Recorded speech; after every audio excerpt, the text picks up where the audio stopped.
Wake up, wake up, wake up, 49ers fans. Good morning to you. Thank you for joining us here on Wake Up. Damon Bruce, Larry Krueger, and what do you know? Here's something no one's ever said before, Larry. 49ers Lions in the NFC title game. How about that?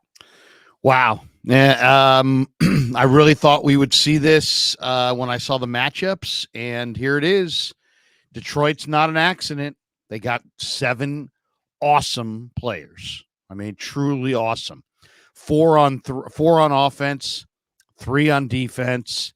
Penei Sewell at right tackle, Frank Ragnow, Sam Laporta, Amon-Ra, Jahmyr Gibbs. I should say 5 on offense, 3 on defense. And then Aiden Hutchinson, Chauncey Gardner-Johnson, Brian Branch. Those 8 players are as good at almost as any players at their respective positions in the league. They are here largely because of the incredible play of those 8 players.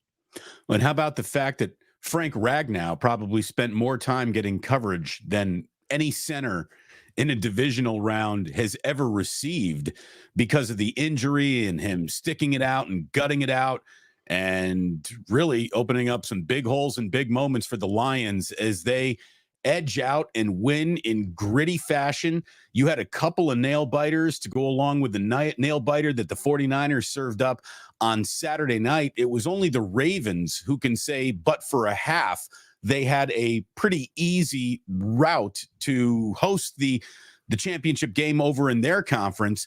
But a couple of really good games on Sunday, Larry, and we have 4 very good football teams. Whoever wins the Super Bowl this year will have absolutely earned it. Yeah, no question. The Chiefs are the Chiefs. They're going to be a tough out because of Mahomes. Ravens are a very complete football team. The Lions, I think, are absolutely the toughest, hardest hitting team in the league, and the Niners are right there with them. So 49ers of the 4, to be honest, looked the worst in this divisional round. How much of that was Green Bay? How much of that was the Niners? We can discuss that this morning, but 49ers have to get it rolling and get it rolling fast and make some really tough decisions. I watched that film. I watched the whole breakdown of Niners Packers a couple times now, and there are some guys who didn't play well. Niners may need to tinker with their lineup a little bit. And then we don't know the status of Deebo. The Niners consider him 50-50 for this game against the Lions. All I'll say is all of the 49er offensive players, Deebo included, don't play in this one if you're not ready to get hit, because the Lions are going to hit you. Absolutely. And I'm telling you right now, without knowing anything about it, Deebo's playing. If you're 50-50 today, that means you'd be a game time decision today. And the decision to play in the championship game is no decision at all. You go. So I'm expecting Deebo to play. I have watched the 49ers Packers game again. And I'll tell you, the amount of blame of underperformance can be spread all over the field, including the Green Bay Packers, Larry. The Packers were good at times. They were really good at times. So, give some credit to the opponent, but there were underperformances all across the 49ers on every front, on every level, and all the talent that has, absolutely paid off huge. Paid off big with a win, obviously, but didn't do the things that we expect it to do. I think that the weather was a factor in that. Brock Purdy's underperformance was a factor in that. Shanahan gagging away a moment or two was a factor in that.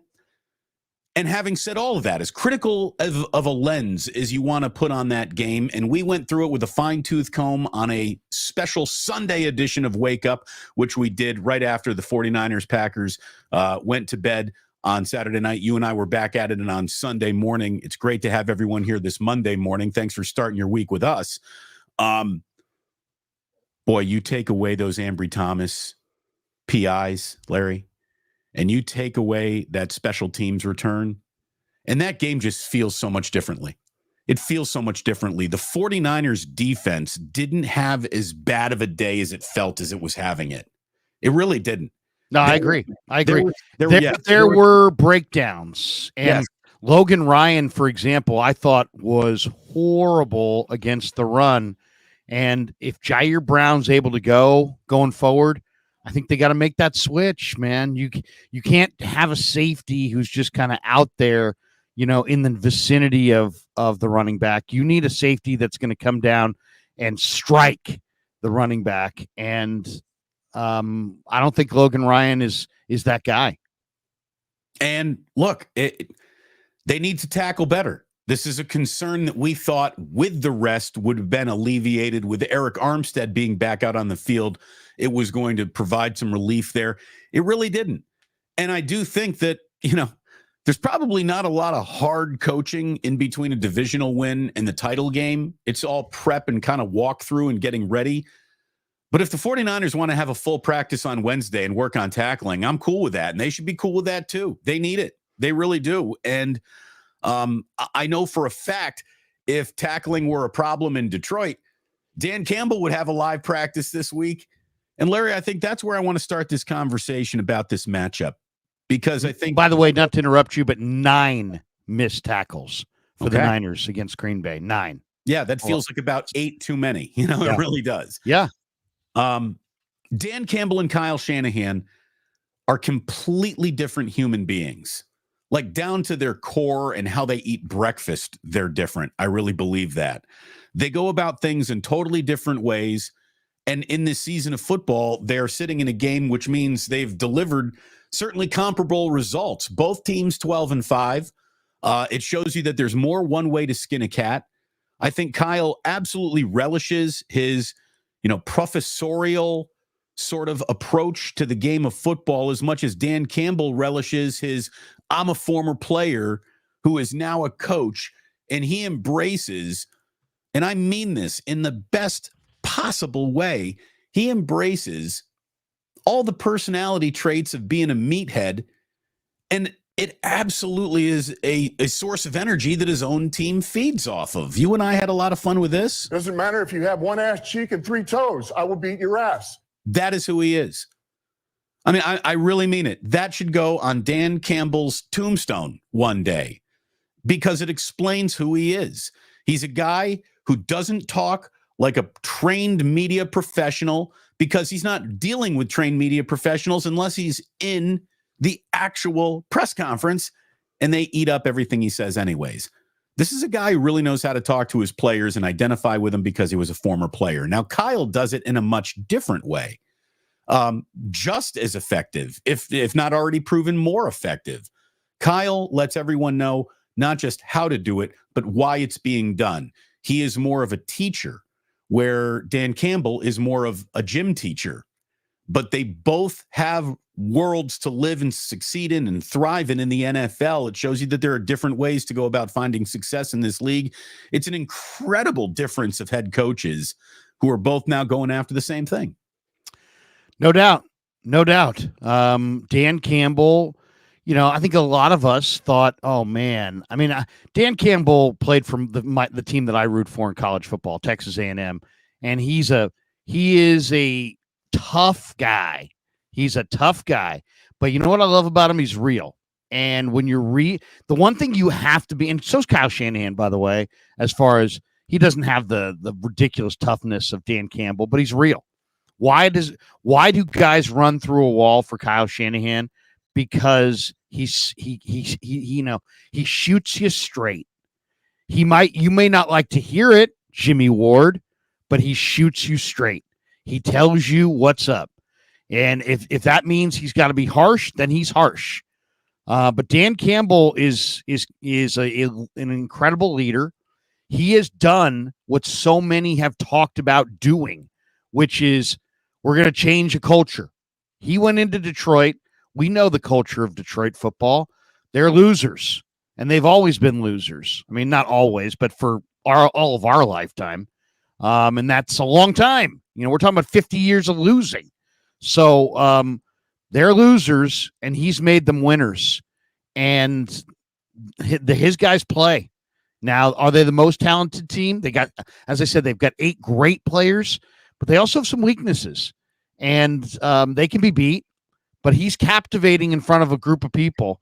Here he is yesterday. Listen to this. In the game, in play.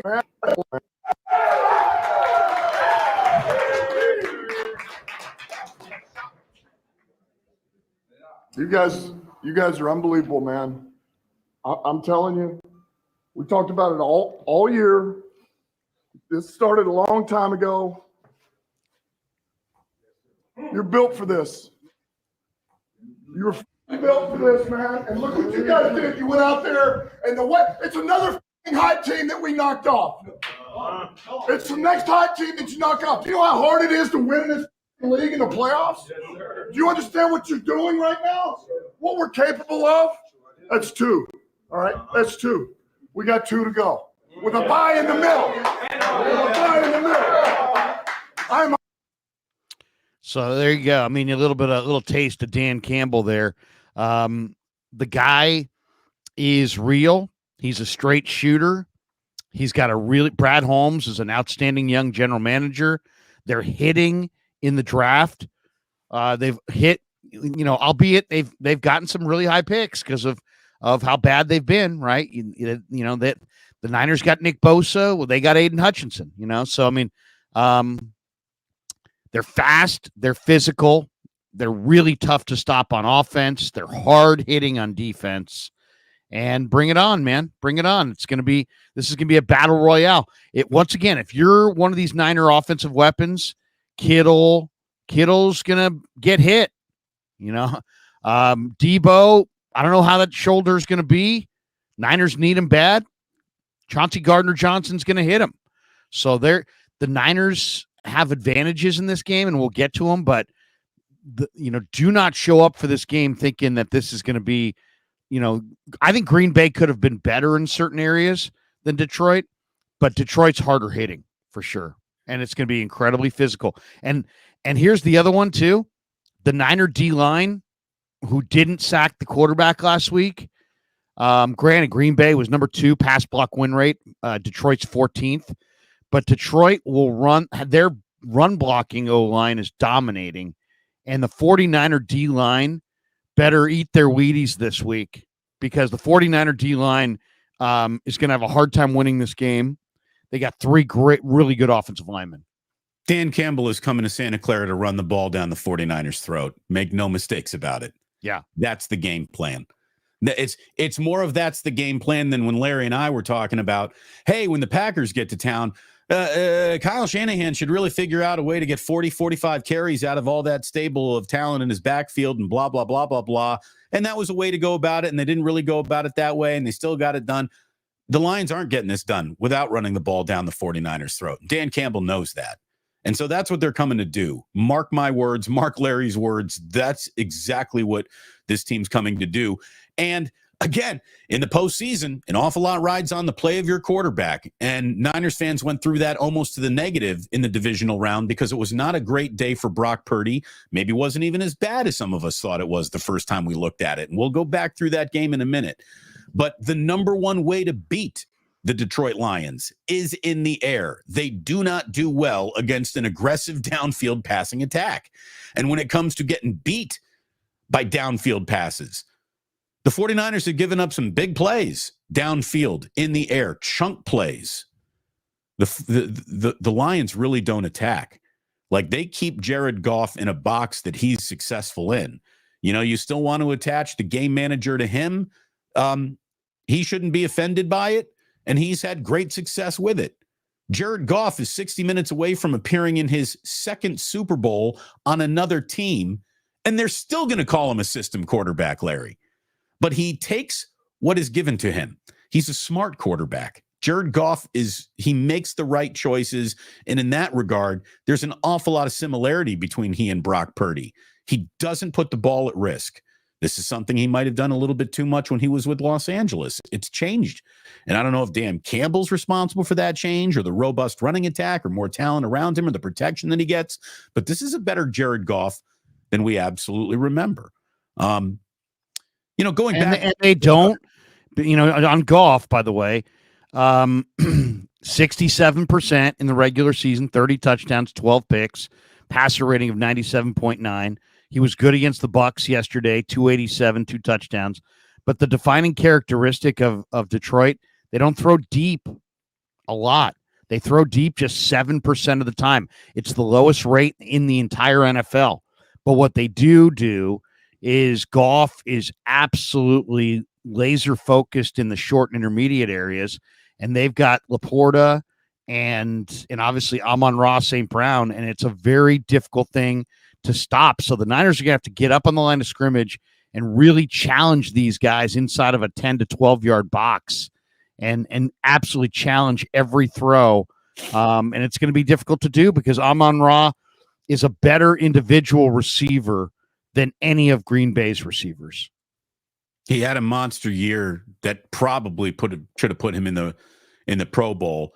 Again, but overlooking Detroit Lions and their success, it's easy to do. This has been a eminently dismissible franchise throughout really the entirety of the franchise's history. But this is a good football team. And I know that there are some people already in the chat saying, oh boy, Damon and Larry are going the boys who cried wolf 2 weeks in a row. Did we cry wolf on the Green Bay Packers, or did you nearly shit your pants as you almost lost a home game to the Green Bay Packers? I mean, seriously, I mean, you can sit there and say we're crying wolf, or did we have the best preview of the game when there were other people saying the Niners were going to win by 4 touchdowns, and I said be very, very, very afraid of Green Bay. They have every possibility of rolling into your place and handing you a playoff defeat. How's that looking right now? It's almost like we kind of know what we're talking about. I'm not saying we totally know what we're talking about, but we kind of know what we're talking about. Please hit like, please hit subscribe. If you'd kind of like to support what you're watching, we'd really appreciate it. Memberships available on both channels. This is nothing short of the fastest growing 49er content show out there in the world. So we thank you so much for being here to support Wake Up. It's great to have you here. And just to get back to, because I just think it's absolutely a fascinating thing to talk about, the different style of coaches in this game and how you can get similar results with different styles.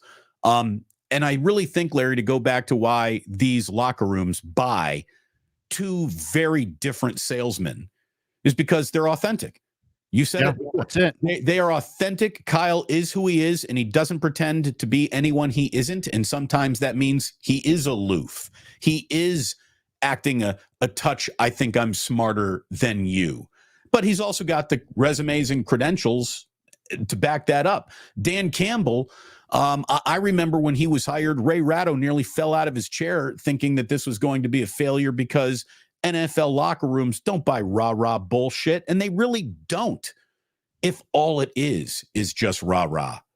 Campbell's a rah-rah guy, but he's more than that. There's substance to his rah-rah-rahness, and players do feed sometimes off of less intellectual approach and more just straight up grab your hat, let's go hit somebody. And Dan Campbell preaches that. He preaches that. I saw another video this week that goes back to a scene from Hard Knocks this year where he was basically saying, guys, I just need you to trust me. I'm going to make you tougher than you've ever been in your entire life. And our practices are going to be hell in order for that to be the outcome. But you got to trust me. I know what I'm doing. I wouldn't do anything that I didn't think was the best thing for you. So while you're sitting here motherfucking me because there's another full pads practice, you need it. We have to change the way we behave in this city of Detroit. And I mean, the team was just sitting there and they felt like they were ready to hit him in the post-practice scrum. I mean, they were ready to go. They were ready to do another full pads practice when he was done. Larry, I don't know what the average IQ of an NFL locker room is. I think maybe the lowest IQ'd locker room out there might be a baseball clubhouse because you got so many guys just coming out of high school. Like they don't even have a college course under their belts. Maybe the worst red clubhouse is a major league clubhouse or an NBA clubhouse. I don't know. No one's there to play school anymore.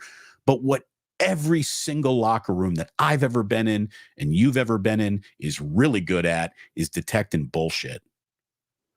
That's maybe the greatest attribute of professional athletes. They got incredible bullshit detectors. They really do. And they know whether the person coaching them or selling them, whatever the game plan is or this week's list of priorities is, they know whether it's authentic or this is bullshit. This is real or this is not. They have incredible detectors. And if Dan Campbell were bullshit, even a lousy Lions locker room would have sniffed that out. So, well, I mean, there's two things too. I mean, you know, you win in the NFL when you got great players playing great. I know that sounds super simplistic, but you need one guy to get you great players, and then you need one guy to make them play great.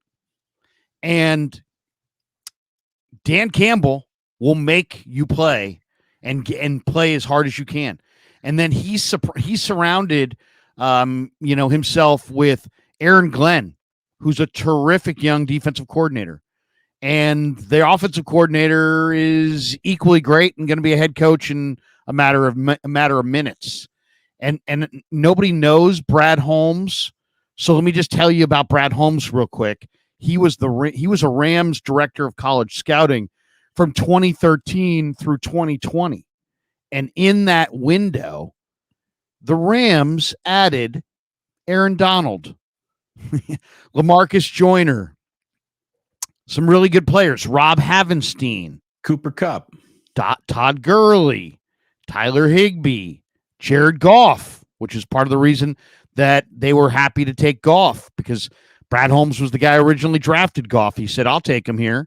Samson Ebukam, Niner fans remember him. Josh Reynolds, John Johnson, Cooper Kupp, as Damon said, not in the first round, Cooper Kupp in the third round. Gerald Everett, Sebastian Joseph Day, who the Niners now have on the defensive line, pretty good football player. So I mean, Notaboom, who's hurt right now, but he's a pretty good football player. Taylor Rapp, Darrell Henderson, David Long, some good players, some absolutely good players. So Brad Holmes knows talent. They brought in some help as far as a veteran guy to help him out in the draft because he was new to it. So they've got John Dorsey, who's a fantastic, he's kind of like a Scott McLuhan at this point. He's a really, really good personnel guy who used to be a general manager who now gets hired basically, it seems like every couple of years by somebody else to be a draft consultant. So they had John Dorsey in the room, and they hit. They hit on all these draft picks. And by the way, the most significant offseason move in the NFL may have been the Eagles losing Chauncey Gardner-Johnson and the Lions gaining Chauncey Gardner-Johnson. Look at the difference in those two teams, largely due to that one player. So they've got, they got a guy who gets them great players, and they got a head coach who gets it out of them, and two really talented young coordinators. That's it. They're there. They're real. So the Niners know they're real. Well, they're not going to sneak up on anybody. One of the reasons why they're real is because they got instant returns, and it's why they're ahead of schedule. And the Lions, last year was a step forward. This year was supposed to be another step forward. It's, the playing with an expectation of having a good year was supposed to be the box that was checked by the Lions this year. No one really had the Lions like, yeah, I think they're going to go to the Super Bowl. Like, you were a Lions fan if you were really saying that. Well, Jahmyr Gibbs, Jack Campbell, Sam Laporta, Brian Branch, as you've already said, 4 players who are among the best players on the team, and they're all rookies. They got instant dividends from the talent that they drafted. And when you do that, it accelerates, it puts on steroids a team's timeline. So there's an element of too young to even feel the pressure of the moment. So that should keep them loose and dangerous. And they've also got, a guy like Jared Goff, who has been highly touted, overrated, underrated, appreciated, not appreciated, got to get better with the trade. Got to trade you to get better. That's a tough thing for a quarterback of all positions, Larry, to hear. In order for us to get better, we're going to improve, not the blocking you receive, not a couple, catchers around you or anything like that. We're going to improve you. We're bringing in a better quarterback than you are. And look, the Rams, they made the right choice. They won a Super Bowl making that move. But the Detroit Lions did not take this big step back. And they got a guy who absolutely could have, kind of sulked or pouted or just gotten that big paycheck and sort of played out the string in Detroit, and who really cares, because no one's expecting anyone to be good in Detroit, not ever. And I got a pretty girlfriend, fiance, and Goff's life will be, really good when he has made his fortune in the NFL, gets out while he can still walk when he's an old man, and he's going to come back to the Bay Area and buy a gorgeous house up in Marin and just live a great life. Like, it was all set up for easy street. No one's going to hold it against you if you don't find success in Detroit, Jared Goff. And look at where he is.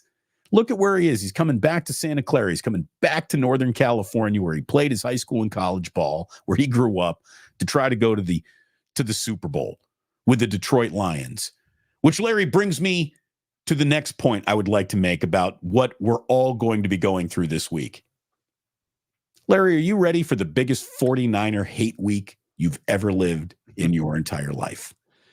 The Lions are America's darling right now. There's no question about it. Get ready for a lot of people, and everybody's got the recency bias to sit there and say, Purdy's not him, and the Niners aren't it, and the Niners' frailties as a team were on full display in this last round. And Detroit's a great story, and America loves a great story, and so it's going to be Lions fans and all casual fans will be rooting for the Lions. How about this? The only people rooting for the San Francisco 49ers will be people who identify as 49ers fans. Everybody else is going to be on the Detroit Lions. Yeah. America, Fox is going to want the Detroit Lions to win this game. CBS, who has the Super Bowl this year, is going to want the Detroit Lions to win this game. And that's absurd, right? Because the 49ers have proven just why the way that they pack opposing stadiums, that they're one of the biggest brands in the world of football. But the interest and intrigue and the rarity of the Detroit Lions being in the Super Bowl would be one of the easiest network lead-up sells in the history of, hey, have we got something unique for you to watch on Super Bowl Sunday? Well, though there are a lot of Packer fans that believe that the Niners got that fourth down call in the first half in their favor, and that the league wants the Niners in the ultimate game because of the proximity of the Bay Area to Vegas and what it will do to that party. And I'm sure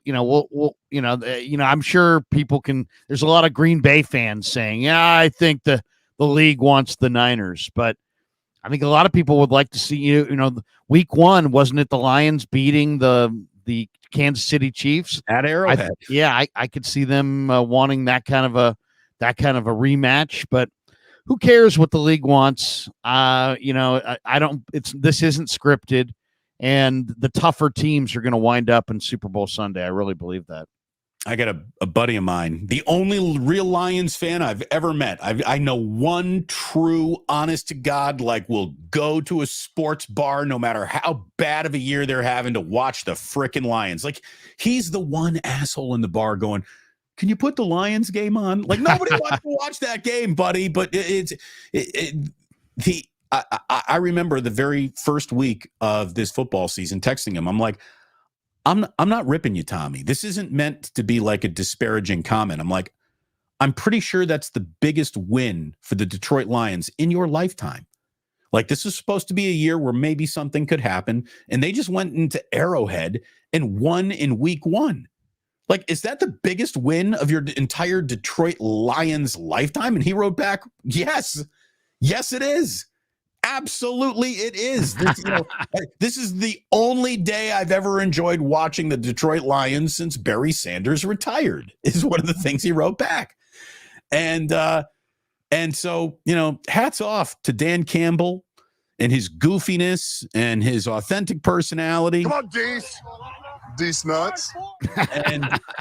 And this should be a hell of a football game. But I do want to say this. And it's no time to beat your chest if you're a Niner fan or be arrogant about anything. The truth is, Larry, the 49ers should beat the shit out of the Detroit Lions. They really should.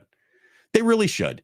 And it's up to Brock to do it. And you can almost see in some of the pregame stuff that I've already been reading. And again, it's early in the week. The better pregame stuff will come out as the week goes along. But just in all the kind of first look articles, it feels like the number one thing that the Lions and Lions critics even say that they've got going for them right now is that Brock Purdy just had a bad game. That is among the first sentences you will read of any breakdown of why the Lions can maybe go in and win this game, because Brock Purdy didn't play well against the Green Bay Packers. And if that's one of the biggest reasons why the Lions can win this game, it's also one of the biggest reasons why the Lions will lose this game, because you can carve up the Detroit Lions. You can also really hit them with a deep ball. And that's what Brock does. I mean, there should be some big fat chunk plays in the 49ers passing game for them to enjoy and matchups for Kyle Shanahan to exploit in every quarter of this upcoming football game on Sunday night. So let me just say, you and I will spend all week long talking about how impressed we are with the Lions, how good we are with the Lions. But I think the 49ers win this game. I think the 49ers are going to the Super Bowl, Larry. Well, that's great. But I'll say this, the Lions offensive line is probably going to beat the 49er defensive line. So then you're going to have to somehow, win this game while your D-line loses, because and we'll see, but the Niner D-line is good, but I think the Detroit O-line is better. So now Jonah Jackson, their left guard, is hurt. So what does that mean? Does that mean Hargrave has a big performance? I thought the 49er D-line played pretty well at times against Green Bay. It wasn't like Jordan Love had all day. They didn't sack Jordan Love, but they got pressure on him, mostly Bosa. Bosa had a better day than it looked upon first view. You watch the game again and you're looking for what went wrong on that defensive line, and plenty of things went wrong, but really Bosa was not one of them. But can the Niners defend Amon-Ra? Do they have a corner that can stay with Amon-Ra? I think you have maybe Ward to shadow him. Yeah, well, I mean, but can Ward do it? I mean, Amon-Ra caught 119 balls, and he will turn you into a pretzel. I mean, he's just his footwork is so sudden, so explosive. He's in lockstep with Goff. So I mean, the Niners D-line has to somehow, against this awesome O-line, interrupt Goff and get hands in his face and take away his passing windows. And at the same time, they're going to have to stop David Montgomery and Jahmyr Gibbs, and Laporta's a really tough cover. So to me, I mean, that's, number one on the list of things in this game. Can Steve Wilks' defense slow down a top 5 offense that, with a dominating offensive line, a dynamic running back combination, a fantastic Kyle Shanahan-like play caller? They're going to go for it on fourth down. So that's the big one. And then, 49ers are just going to have to be ready for Brian Branch. I think is the best nickel back in the game right now. And he's playing at a really, really high level. And that's a very important position. And then Kirby Joseph and Chauncey Gardner-Johnson are the best, the hardest hitting safeties. They're the equivalent of Whitner and Goldson from a few years ago. And Hutchinson's got 8 sacks in the last 4 games. So he's a difference maker on the defensive end spot. The rest of their defense, I think you can make plays. Like Cam Sutton on their corner, the former Pittsburgh Steeler. He's just a guy. Kendall Vilder, just a guy. Their corners are not great, but I do feel good about Brock Purdy because Brock didn't look particularly good in this last game. I thought the rust was there, but at the end of the day, we're still talking about a quarterback who's 17-4, 3-1 in the playoffs. He's been in back-to-back NFC Championship games to start his career, and I think he's going to bounce back with a huge game. Now, hopefully the conditions will be a little bit more dry and more true. I think the faster surface could benefit the 49ers over the next couple of days, next couple games. So, yeah, I feel good. I think the Niners are going to play better than they did this week, but Detroit's O-line and, Gibbs and Montgomery and Laporta and Amon-Ra are probably better than what Green Bay offered. Should be a hell of a game. By the way, speaking of careers started in consecutive championship games, conference championship games, do you hear that Patrick Mahomes stat? Every single year that Patrick Mahomes has been a starting quarterback, the Kansas City Chiefs have been in the AFC title game. 6 years in a row they have been in the AFC title game. That's incredible. That's really incredible when you look at how the modern NFL is built to rob you of your success. 6 straight championship games. Andy, I saw this stat. Let me bring this one up for you. This one grabbed my eye when I saw it.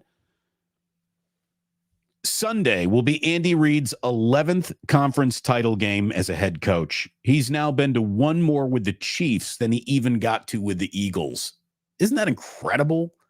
I mean, and it really is something else that Andy Reid, who's been coaching for roughly 74 years in the NFL, has now been to 11 conference title games.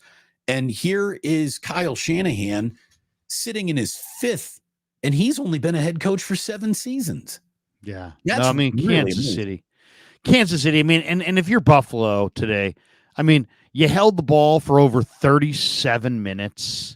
You were +1 in turnovers at home, against a Chief team that, doesn't have, great tackles, but still Mahomes finds a way to win. And the stat that jumped off the page was Mahomes' rushing stats. He had a 24-yard run. That 24-yard run was a backbreaker. And then Kansas City ran. Isaiah Pacheco ran for 6.5 yards a carry, and they couldn't stop Kelsey in the red zone. And then, Marquez Valdez-Scantling and Rashee Rice, these guys just did just enough. Right. They caught the 2 more balls that they would have dropped in the regular season, and that was enough to get Kansas City over it. And stop me if you've heard this one before, Larry. Wide right by a Buffalo kicker. Yeah. Yeah. Scott Norwood's like, hey, man, I got a friend. Yeah. And how about Buffalo with all their defensive talent at home? Couldn't sack Mahomes once. Only got 2 hits on him all day. Nick Bolton, 13 tackles. My God. I mean, it felt like Allen gripped a little too on that final drive. A couple of bad choices, and just the pressure of being the Buffalo Bills at some point in time hits the Buffalo Bills square in the face during playoff games. And look, maybe that's something that the Detroit Lions will be battling as well here.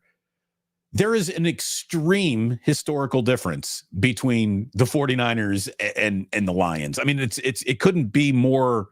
And look, just to make it fair almost, let's just get out of the trophy case, because it's unfair to compare the 49ers trophy case to just about any other team in the entire NFL. The only trophy cases that can stand up to the Niners trophy cases are in Dallas and in Pittsburgh. That's it. Everyone else is like, wow, New England. That's a nice trophy. And New England. Let's not forget about them. It's a newer case, but yeah. Nouveau riche. Sorry. Shanahan earned his 7th playoff win of his career on Saturday night. The Lions have 9 playoff wins in franchise history, and they've been playing football in Detroit since 1930. Again, Shanahan, 7 playoff wins in his last 5 seasons. With a win over the Lions, he's going to pass Bill Walsh for the best postseason winning percentage in 49ers franchise history. Kyle has always won in any playoff he ever walked into with Jimmy G or anybody. He's always won at least 2 playoff games. The Lions have now won 2 playoff games in the same playoffs for the first time since 1957. I know. I mean, their last win in the NFC Championship, or their last appearance in the NFC Championship, I think was 1957, wasn't it? It was actually 1991. In the championship game? The Lions were in the title game with Wayne Fonts in 1991, and they got their doors blown off 41-10 by a team used to be known as the Washington Redskins. Just trying to be historically accurate here. Eric Kramer had an interception and 3 fumbles that day. He lost 2 of those fumbles and was so bad that Andre Ware even came into the game. 3 turnovers for the Lions, only 11 carries for 44 yards for Barry Sanders, because they started throwing the ball too much, trying to chase the scoreboard. And Joe Gibbs had a game plan and the horses to beat Wayne Fonts that day at RFK Stadium all those years ago. So it's so rare that look at it this way. No one that you will talk to today, besides a great grandparent, can identify with any amount of actual playoff success in the Lions, unless they were, they're still celebrating a NFC championship game loss from 91. I mean, this is if you're living today, you don't even know what Lions success is.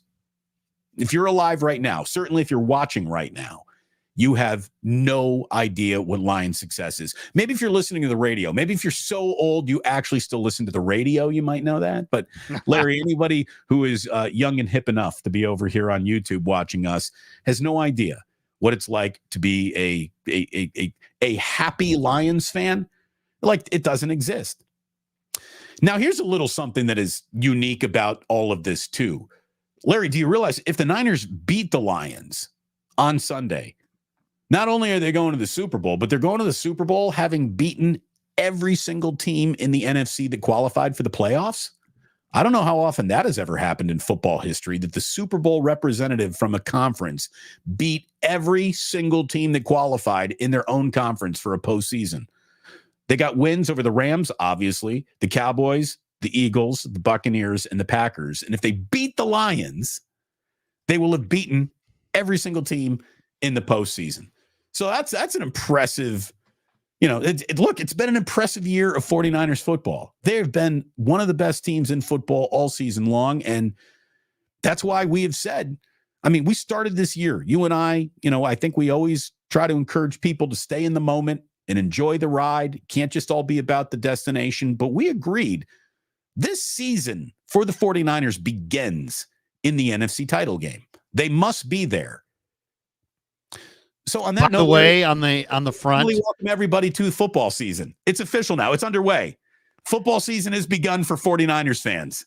By the way, late breaking story here. Yes. Zach Ertz has officially signed this morning with the Detroit Lions. Tom Pelissero of the NFL Network reporting this morning that the 33-year-old Bay Area native, Monta Vista High School, Stanford, will play against the Niners.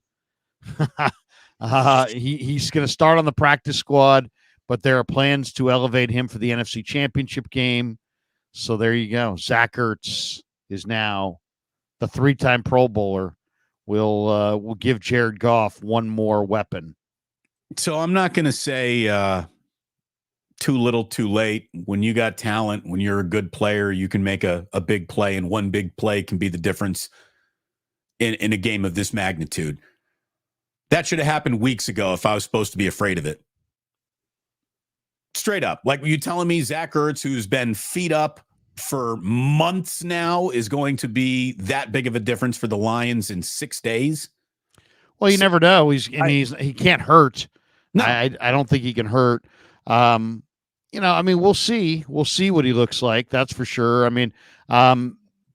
Does that mean Laporta's more dinged up or had some kind of recurrence of knee pain? I don't know. Maybe it could be a good thing. I'll say this for the Lions. It's not like they're a perfect football team. They lost to the Bears. They give 28 points to the Bears. They lost to the Green Bay Packers. They lost to Seattle. They lost at Baltimore. And they lost in Dallas. So, the Niners smoked Dallas and they lost to Dallas. Now we all know that, how that game went, 20-19. But, unlike Green Bay, where you just didn't know who was going to get the ball, what the Lions are going to do. They're going to hand it to Montgomery. They're going to throw it to Gibbs, and they're going to throw it to Amon-Ra St. Brown. Amon-Ra St. Brown has led them in receiving like 15 times this year. Montgomery and Gibbs are their two backs. Goff's been their quarterback all year, and he's playing well, but he's immobile. So, there's getting Goff off of his spot or hitting him to Las Vegas. Got to hit him. Well, you just got to make a move too. I mean, I don't want to say he's statuesque, but he is, he's not Bernie Kosar back there, but he's not a mover though. He's not a mover. He's a pocket passer with a really good arm. And he, what's scary about Goff is that, and you saw it in the last month of the year, when it's like 3rd and 4, he's in such lockstep with Amon-Ra that he just throws it to a spot. So you're really going to have to get your hands up, bat down passes, and you're going to have to get in his windows. And he's going to just, the ball's coming out now. It's not going to be about sacking him as much as, getting a hand in his face, knocking passes down, and jumping routes. I mean, it's going to be very interesting to see the 49ers defend this team. I think how they go about Sam Laporta defending him, or Zach Ertz now on the team, who's ever out there, is where an awful lot of this game gets decided. The middle of the field. Jared Goff is maybe a little bit more like Alex Smith because, by the way, this is also another way to demonstrate what a brilliant coach Andy Reid is. Like he's just gonna work with the talent that he has. And when he had Alex Smith as his starting quarterback, it was all in the middle of the field. It was everything to tight ends. And I don't think Alex Smith had one touchdown pass to a wide receiver in a season that turned out to be like a decent season for the Kansas City Chiefs. It was all in the middle, and that's where he was comfortable. Goff is kind of the same way. He wants to be in the middle. Laporta, just comfortable, nice, easy target. Take that away. You got Fred Warner. I mean, you got a chance to. Fred Warner better be the Sam Laporta stopper, right? No doubt. And what Detroit's going to do. Detroit's going to run the heck out of the ball. Detroit runs the ball. They run the ball a lot. They ran for 114 against Tampa. They're the 11th highest run rate over expectation, according to an NFL's next gen. By the way, that's stats. not running wild. It's not like they ran wild on the Buccaneers. They didn't. No, but they run the ball with Montgomery between the tackles. They flip it out in the flat to Jahmyr Gibbs, who's incredibly dynamic. Gibb and they've got a tight end who's really an excellent receiver and one of the toughest cover wide receivers in the game. They got a legit deep threat in Jameson Williams. So, I mean, they're a really, really good offense, but I think the Niners offensively can make some real plays against their corners. I think it could be a big day for Ayuk, and if Deebo can go, I think it could be a big day for Deebo. How do you stop the run? That was a question that we didn't really spend much of the year worrying about because the Niners, for the most part, stopped the run, or at least limited the run, whenever they had to. They just had a monster year. The Niners just had a really good football season. You don't have a good football season if you're just, laying down and dying against the run each and every Sunday. They didn't. Why are they laying down and dying against it now? It feels like if you get around the outside, if you can get to the edge, that's how you attack the Niners, but they've been getting beat in the middle. And Eric Armstead's absence was supposed to explain that away. He comes back and it didn't really improve anything. And maybe that's, hey, Armstead needed at least a game to get back into game shape. I don't know. But why do you think the 49ers have been so beatable on the ground in the last handful of games? Well, in this game, when you watch the film, the couple times I saw Logan Ryan come up, he's in the right position, and he just didn't strike the running back at all. So I got to go with Jair Brown over Logan Ryan at safety. That's well, you one. talked when we came on the air, you talked about possible lineup changes, and I'm guessing that's first and foremost among First them. and foremost, you got to go with Jair Brown. Logan Ryan is a corner who's inside. He's just passable inside against the run. He'll be there, but he's really not going to starch anybody. So that's number one. Two, you added Hargrave. Hargrave's weakness, his strength is a pass rusher. His weakness is as a run defender. So you took out, a more of a run defender tackle, and you replaced him with a tackle or a defensive tackle who's much more of a pass rusher. They lost Aziz Al-Shaair, who was a major part of their run defense a year ago. And I think that hurt them. So I think all these things kind of factor in. Emmanuel Mosley was a great run down corner who was fantastic setting in the edge. They're not quite as good. I mean, I think they can rally and be better than them. And then also, I don't think the Niners have ever been this year as good as the numbers say they are against the run. Most of the time, their best run defense is their offense taking the opposing team's running game out of the game by having to play catch up and throw the ball. Teams just stop running on the 49ers because they're behind. And so, I mean, it started in week 1 against Pittsburgh, and the Niners got big leads in a number of games. So, Armstead is better against the run than any of their other defensive tackles. So it's good that he's playing and healthy, but they just got to, they've got to get a bunch of hats on the ball. And I think they got to take Logan Ryan off the field for Jair Brown. It's as simple as that. When you're looking at matchups, to me, there's two matchups, and it kind of goes the same way for both teams. And the winner of this game might be the winner of this matchup. Who has a better day against whom?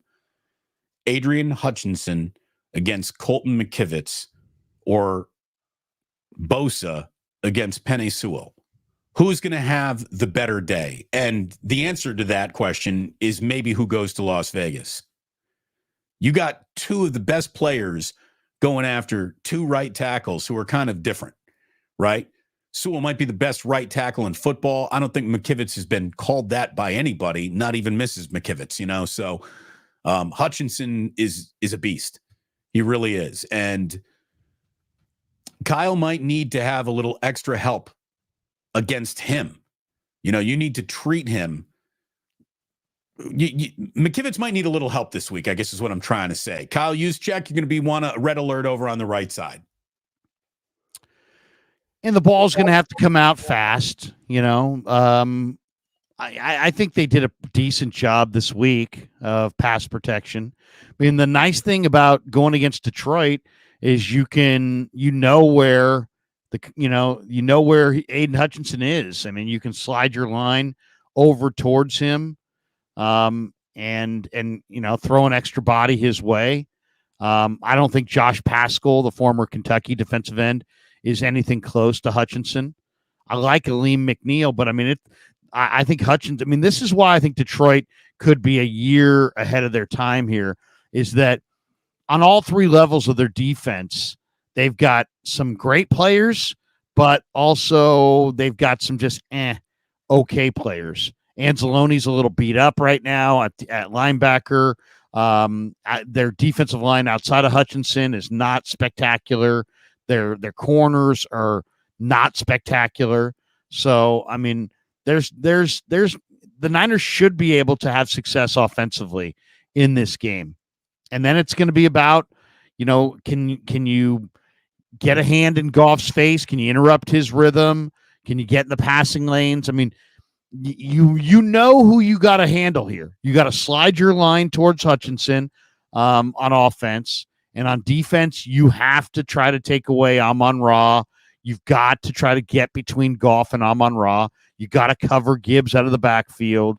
You got to cover Laporta. And you got to gang tackle Montgomery. He's a 225-pound back with power. And don't do the thing that lets the Lions do the thing that they don't do very often. Do not let Jared Goff go over the top on you. Don't lose anybody behind you. I mean, that is the mandate of this entire secondary. Keep it all in front of you. And the Lions will let you keep it all in front of you because they just don't throw the deep. The raw data of the matchup, and you already kind of alluded to this, Larry, the 49ers have given up the deep ball, I think too often throughout the year. The Lions throw the fewest deep balls in the NFL. So they're not looking to stretch the field on you. They're really not. You want to say Jared Goff is dink and dunk? Maybe there's an argument there, right? I mean, they just don't stretch the field with deep downfield shots, which means in order to catch the 49ers off guard, you know that they're going to play against their own tendencies. You know that they're dialing up, flea flickers, like whatever it takes. And a flea flicker might really hurt the Niners because you're biting so hard on these runs. The Lions are a classic example of a run-heavy team. You can expect huge doses of that, and it remains a vulnerable attack point against the 49ers. So, again, Dan Campbell's coming to run the ball 35, 40 times. Make no mistakes. And I don't think that they're going to abandon the run because they really don't have a plan B to make up for, all right, well, we're down. We're down 2 scores. Jared's got to get it cooking. He's got to start attacking downfield. They don't do that. They don't. Well, you got to be able to sack Jared Goff too. I mean, if you look at his game log for the year, they lost to the Bears. The Bears had 4 sacks. They lost to the Ravens. The Ravens had 5 sacks. They lost to Seattle. Seattle had multiple sacks. So I mean, when they lost this year, Goff got sacked. So I mean, you're gonna have to sack the quarterback, and Goff will throw picks. He threw 2 against Dallas. He threw 2 against Chicago. He threw 3 against Chicago in the first matchup. He threw 12 picks this year. He'll throw you some picks. It's not like he doesn't throw any. But you got to hit him. You got to hit him, and he's not mobile, so you know where he's going to be. But he's got a really good arm, and he's in lockstep with his number 1 receiver. We are just slipping into hour number 2. It's great to have you aboard. Thank you so much for tuning in to Wake Up. Damon Bruce, Larry Krueger. Like, subscribe. Memberships available. Toggle that little notify button. That certainly helps. But we have a big audience in here right now. Larry, on my side of the room, I'm sure you do too. So it's great to have you here. And look, enjoy this week, 49ers fans. And call a 49er fan if you want to find anyone else rooting for the 49ers, because as we said earlier, all of America, anyone who likes the plucky underdog story is going to be rooting for the Lions, even though they're not, it's their reputation that casts them as the plucky underdog more than the season of football that they just had. They deserve to be in the NFC title game. They've been a fantastic football team, but they don't quite have the firepower to match up with the 49ers if the Niners' firepower is a firing. Now, it didn't fire quite like you wanted it to against the Packers, and whether the weather and the rain had an awful lot to do with that, I see it being debated in chat rooms and all over the place. I do think it had a bit to do with it. What's his name? Oh, yeah, Brock Purdy. Brock Purdy in the rain is a different guy, at least to this point in his career. He is shown to be a different guy than when he's got the right conditions to play in. And when he's got the right conditions to play in, all the 49ers did this year was go out and accumulate the most efficient passing offense in all of football. I saw this from Seth Walder on the ESPN First Look kind of preview at this matchup. He asks, what is the Lions' biggest weakness? It's defending the pass. And entering Sunday, the Lions ranked 30th in EPA allowed per opposing dropback. San Francisco's plethora. Would you say I had a plethora if I didn't really have a plethora? San Francisco's plethora. You wouldn't tell me I had a plethora, would you, Larry, if I didn't have a plethora? Of offensive playmakers, San Francisco's plethora of offensive playmakers is going to be a nightmare for Detroit. And while the Lions' offense is also effective, they don't nearly have the same firepower. And well, I don't know about the firepower part of it. I mean, they have the best receiver. The most unstoppable receiver. And they have a great receiving tight end. They have a running back that can really catch it out of the backfield, and they got a plow horse. And they've got a great line. So what they don't have is they don't have good corners. And I don't know if they can stop the Niners. The Niners have a better defense, and the Niner defense is going to be able at times to stop Detroit. I don't know if Detroit's going to be able to stop the Niners. I mean, Detroit's going to have to hit them hard and hope the Niners cough up the football. I don't know. I think the Niners should be able to slide the line towards Hutchinson, negate what he brings, and pick on Cam Sutton all day. So I don't mean to pick on Barry Ford, who is a member over on my channel and in our chat right now, saying, Damon, great Russian accent. No, that was not supposed to be Russian. That was supposed to be Mexican, maybe with a little touch of Russian, because that's where El Guapo was getting his guns. But that is straight up El Guapo, Three Amigos. That's the plethora reference. So I don't want to confuse anybody. Don't confuse people. But yeah, I the big question for me is, and it's funny, Mike Silver's like, yeah, don't say the 49ers don't leak. Adam Schefter's reporting that Deebo's 50-50. It's like, where'd he get that? Where'd he get that little nugget? That came from somewhere, unless he pulled it out of the ether. But the Niners, with and without Deebo, are a different kind of a presence. By the way, who isn't 50-50? I mean, come on. To me, that's the most chance of rain today, 50-50. Oh, so it either is or isn't. What Niner is or isn't going to play in that game, right? Like somebody can get hit.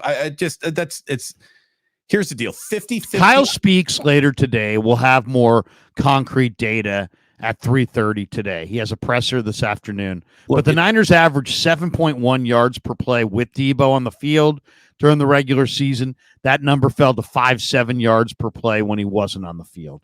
They're not as good without Deebo.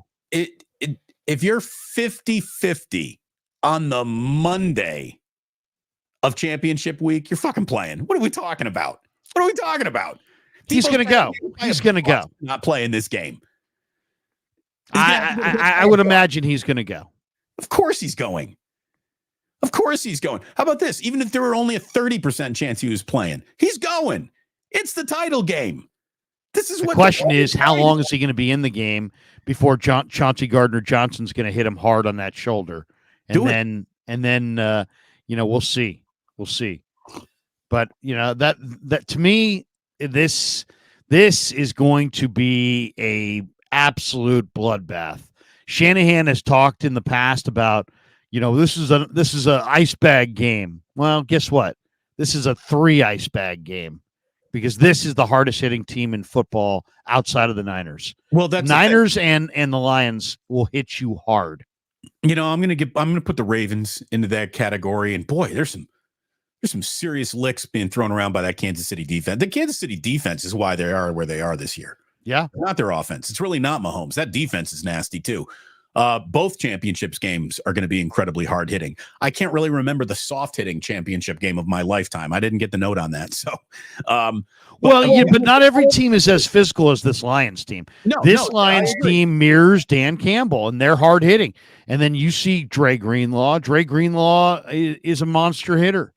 Fred Warner had huge hits. That duo is a tremendous duo for the 49ers, and they're kind of a tone-setting duo. It's going to be war, as it should be. Nothing should be harder than an NFC championship game to win, except for the game that comes after that, which is the Super Bowl, which we all said Niners got to go there. They're 60 minutes away. I just think on their own home field, which I don't even know. Here's the thing. We just watched a game where their own home field seemed to betray them more than it did the opponent, because the Green Bay Packers understood the concept of, it's slick out here, let's wear some cleats. And the Niners felt a little lost on their own home field. So what are the conditions for Sunday? I mean, it's totally ridiculous in Northern California to look for a weather report 6 days out. Everything around here can change so quickly. But let's see exactly. What is it going to look like when it comes to, and then we have microclimates and all that garbage. Let's see. Sunday. It's going to be sunny. 52, between 52 of a low and 66 high. Perfect weather. The field will be fine. Cloudy with sunshine. They're only the rain this week is coming today, 85%. Wednesday, 80%. Thursday's dry, Friday's dry, Saturday will be cloudy but dry, Sunday will be partly cloudy, partly sunny. The next rain is not due in until Wednesday. So it should be good. Should be good. That means it's a dry football for Brock Purdy, and that means the 49ers should go to the Super Bowl. I don't mean to make it. I do expect the Niners to bounce back. I do expect Purdy to bounce back. Yes. He didn't look good in this game, until that final drive. I'll say this, though. You take away Kittle's drop on that final drive, and on a night where he didn't look good, and his feet seemed to be a little locked, and his accuracy, his ball placement seemed to be a little off. He still found a way when the money was on the table to go 7 for 7 in the rain. 6 or 7. No, but I mean, if Kittle doesn't drop that ball, he put it right on the hands. He basically goes 7 for 7 there. So, I mean, you're talking about a guy that played near perfection ball when it mattered. And in a lot of ways, Damon, that's very similar to the Cleveland game. He didn't play great in the Cleveland game, especially in that second quarter. There were a couple footballs that, really were bad. But one pass to Kittle where Kittle turned inside. He threw it over his outside shoulder. So his accuracy was bothered by the wet ball. But, man, fourth quarter, here comes Purdy to Deebo, Purdy to Ayuk on multiple passes, and he locked in and drove his team down the field. So I get the feeling that I think these are very even teams. I think this is going to be a hard-hitting game. But what's going to be the difference? I think Brock Purdy is going to make plays against the Lions' pass defense in the fourth quarter, and I think Jared Goff is going to get denied by the Niner pass defense in the fourth quarter. It's got to be a day for this defensive line to reestablish itself. It's just that simple, and it's a tough offensive line to do it against. But Ragnow, again, a little bit banged up. Maybe there's something to be taken advantage of there. Maybe you get Kinlaw and Hargrave to double lean on him, and you twist around something. I don't know. Chris Kasurek, you were called out in my chat this week, Chris Kasurek. I don't know how much you had to do with a lack of production from that defensive line, but if it was your fault, can't be your fault again this week. The Niners secondary will all of a sudden look a whole lot better if this defensive line does what we know it can do. And that's the thing. There is no excuse here. This is not a dress rehearsal. You don't get a second shot at this at another point in time down the season. Here it is. That's the beauty of playoff football. One bad quarter means your whole season is done. And the Lions may be without their starting left guard. We'll find out. Jonah Jackson went down in this game. He's a third-round pick. They may have to go with their backup guard, which is a guy named Coyote Awasika. Nice job on that, by the way. You stuck the landing. Thank you. He was 6'3", 315-pound player, played at Buffalo, but he's a young player. He hasn't played a lot. And he's going to get Hargrave and Armstead inside. So get ready for, buckle your chin strap and get ready. So that could be advantage 49ers. If Ragnow's not 100%, if Jonah Jackson doesn't go, maybe the Niners have an advantage in the interior. And if you want to bother Jared Goff, get pressure in his face. As you said, Damon, he doesn't like to run. The guy's had one game this year, I think one run all year over 10 yards. He's not going to run. He's back there. He's going to throw it away, or he's going to throw it. He's not going to, he's going to take a sack. He's not going to run. He does not run. Running is not part of his game. As we said earlier, there isn't an awful lot of Lions playoff history to go through, but 2 postseason appearances from the Lions that they've ever had against the 49ers are very memorable postseason games. Now, I don't know how memorable the first one is for anyone in this chat right now, because that happened in 1957. But the reason why you might have heard about that game is because it is identified as maybe the greatest moment in the last 60 years, like for the Detroit Lions. And it's even longer than 60 years ago. That's like what you used to say 20 years ago. They're like the greatest moment in 60. So the Lions beat the 49ers 31-27 in 1957 at Kezar, erasing a 20-point third quarter deficit. As a matter of fact, I believe that was the playoff game that the historic Frank Reich-led Buffalo Bills comeback against the Houston Oilers trumped, right? Like the Lions had the biggest comeback in playoff history, and then it was Frank Reich and the Bills against the Houston Oilers and Warren Moon,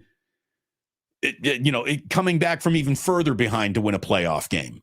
Then the other, Larry, should still be fresh in your mind because you were being bounced on your daddy's knee at Candlestick, and this is right in the middle of the dynastic moments of the building of Bill Walsh and Joe Montana's empire. 49ers 24, Lions 23. In 1983, the NFL even ranked it as one of the 5 best divisional round games of the 20th century. And on a day where backup Lions quarterback Gary Danielson, who is like the announcer on college football, Gary Danielson. Yeah. Gary Danielson had 5 interceptions, but he was the backup quarterback. So Gary was staying in the goddamn game. It's like if you think Gary's bad, wait till you see who our emergency quarterback is. If our backup's throwing 5 picks, we're staying with him. That means they had no other option. So Gary Danielson throws 5 interceptions, but he still drove the Lions into field goal range at the very end of the game, and Eddie Murray missed a game-winning field goal. And Montana, despite not having Dwight Clark in that game, went 6 for 6 on the ensuing drive and had a 14-yard pass to Freddie Solomon over the middle with 1:23 left. 49ers win because of that drive, and Eddie Murray misses a huge field goal.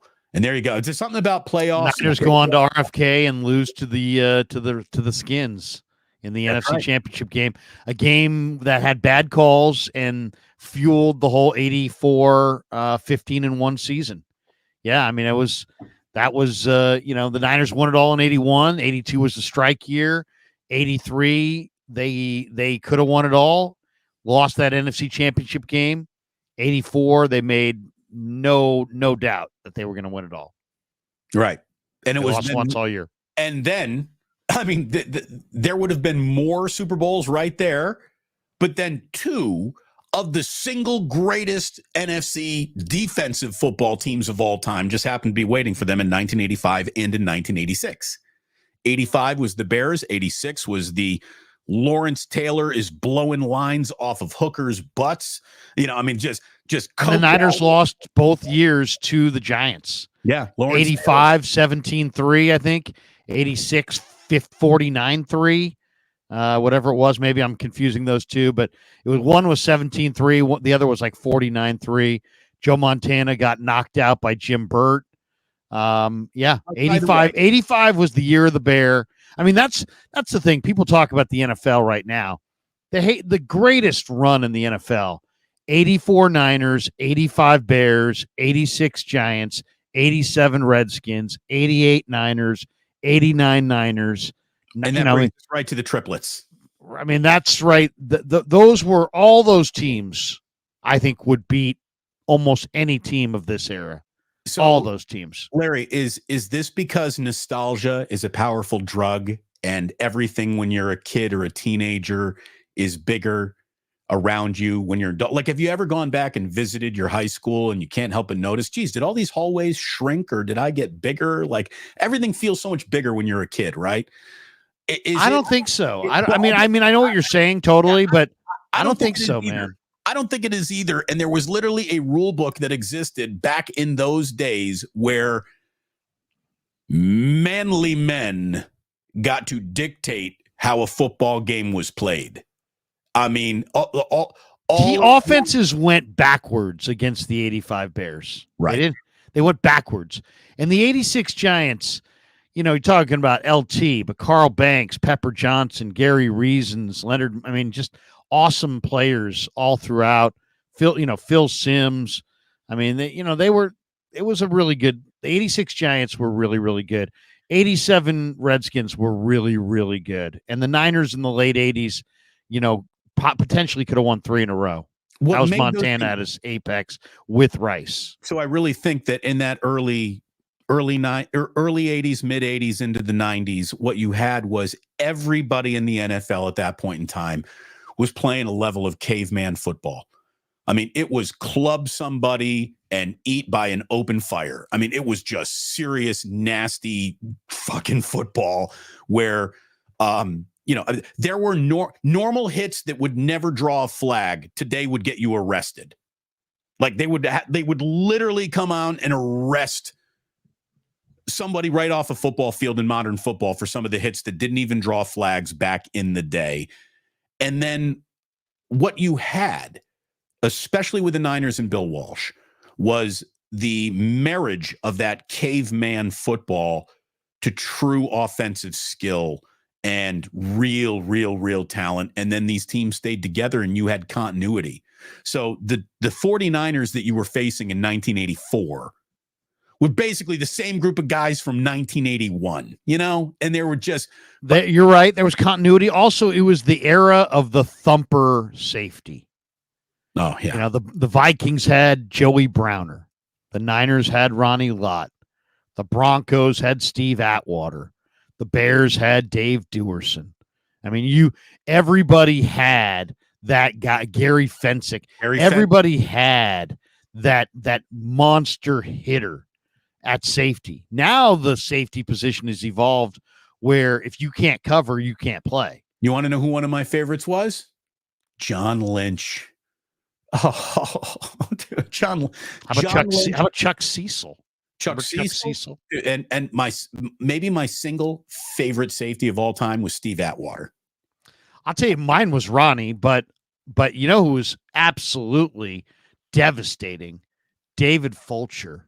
Oh, yeah. Cincinnati Bengals. Oh, yeah. David Fulcher was 235 pounds and hit like a truck.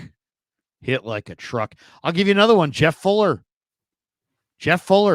Niner, he played on the same team with Ronnie, but Jeff Fuller, thumper. By the way, Al Cohol says Tim McDonald wasn't bad, certainly. T-Mac, yeah. Merton Hanks. But look, Merton Hanks was from a different era. We're talking early 80s. Well, they played together. I mean, T-Mac and Hanks played together, but Hanks was the free safety and McDonald was the box safety. The Smitty says Brian Dawkins. Yeah, I mean, there were a bunch of hitters. You had thumpers. Rodney Harrison. Jesse Tuggle. G-Rod dropping a Jesse Tuggle. I haven't thought he was a linebacker. linebacker, Yeah. Sean Taylor. Dwight Hicks and the Hot Licks. Heck, the Niners in 90 or in 89 had Chet Brooks, who had knee problems, but he was another great hitter. Bob Sanders. Yeah, I mean, the safety position was a hitter position, even as recently as Goldson and Whitner. I mean, those guys were nasty. Now it's a cover game. Now it's everybody, guys who played corner can play safety. But you saw this weekend when you play a corner like Logan Ryan at safety, he comes up and is there in position to hit Aaron Jones, and Aaron Jones runs right by him. Nothing changed what you needed to be as a safety in football as much as the evolution of the tight end itself. The tight end changed how the safeties need to go about playing because tight ends were like the big target, the safety blanket in the middle of the field. It was, to be more Mark Bavaro against Ronnie, right? To be anything more than like a possession tight end. Like there wasn't anything more than a possession tight end. Like you had Mark Bavaro able to shed some dudes off of him as he lumbered down the field, but there wasn't a Vernon. There wasn't a Brevin Jordan. Right. There was nobody who was going 85 yards for the most part. There was no George Kittle. There was no Matt Laporta. Nobody's running 4.5. I mean, you had a couple freaks, Johnny Mitchell, Farrell Edmonds. There were some big, but there were some receivers that almost were like tight ends back then. Harold Carmichael. Remember Harold Carmichael was like 6'8", wide receiver. Kellen Winslow was the movement tight end of his day for Air Coryell. Yeah, no doubt. And then the Niners had guys. I mean, Brent Jones. It's a massive. And then Dallas had a guy, Jay Novacek. But basically, the tight end was much more of a plotter. Right, Right. And you could destroy the tight end, and you still can. And that's the thing. That's why this game is going to be not for the meek, because Kittle's going to get hit. Ayuk's going to get hit. Kirby Joseph is out there ending guys' careers. Chauncey Gardner-Johnson plays for blood. I mean, he is in it to just seek and destroy. So the Niner offensive players, we're going to see. It's not going to be about who starts this game. It's going to be about who's there in the fourth quarter to finish it. Because this thing is going good. There's good. It's good for the Niners that there's 2 weeks off between the NFC Championship game and the Super Bowl, because this will be the hardest hitting game of the year. Niners-Lions. Zach Ertz has signed today with the Detroit Lions, so he gets to learn a playbook this week and goes out there to contribute. What level of game-making difference we'll all find out together, but add another branch of interesting to an already, not just on paper, but on a football field, very interesting football game. These teams, again, are led by two men who don't have much in common other than the fact they've proven themselves in a very short time to be exemplary NFL head coaches, even though they go about their business in a very different way. I mean, Kyle is ultra cerebral. He's an explainer. Dan Campbell is much more emotional. He's looking to stoke a fire more than it feels like. Shanahan stokes a level of intellectual buy-in, where Campbell is stoking the fire of emotional buy-in. And to be an emotional buy-in professional coach, I think, is a really hard place to be operating from, because most of these guys, they ain't here for the rah-rah cheerleader nonsense. Unless they are convinced you are making them better with the way you go about coaching a team, you don't have buy-in. So Campbell, in his very unique style, has total buy-in. The same way, in an opposite and very unique style, Kyle Shanahan has total buy-in from his football team. There's no dissenting voice coming from either locker room. I mean, you're not going to get a lot of dissenting voices from many 12-5 locker rooms, right? But it's a fascinating matchup. It's a fascinating matchup, and it's given us an awful lot of interesting stuff to talk about all week long. It's great to have you here on Wake Up. Larry, I think you and I, if the 49ers get past the NFC title game, Wake Up might be getting more and more aggressive and appearing more than just on Mondays and Fridays. So that's something that Larry and I have a lunch meeting tomorrow, and we are going to plan what the hell's going on coming for the Super Bowl. And hopefully the 49ers do indeed get there, because we got a lot planned if this team does reach the Super Bowl. Please hit like, please hit subscribe.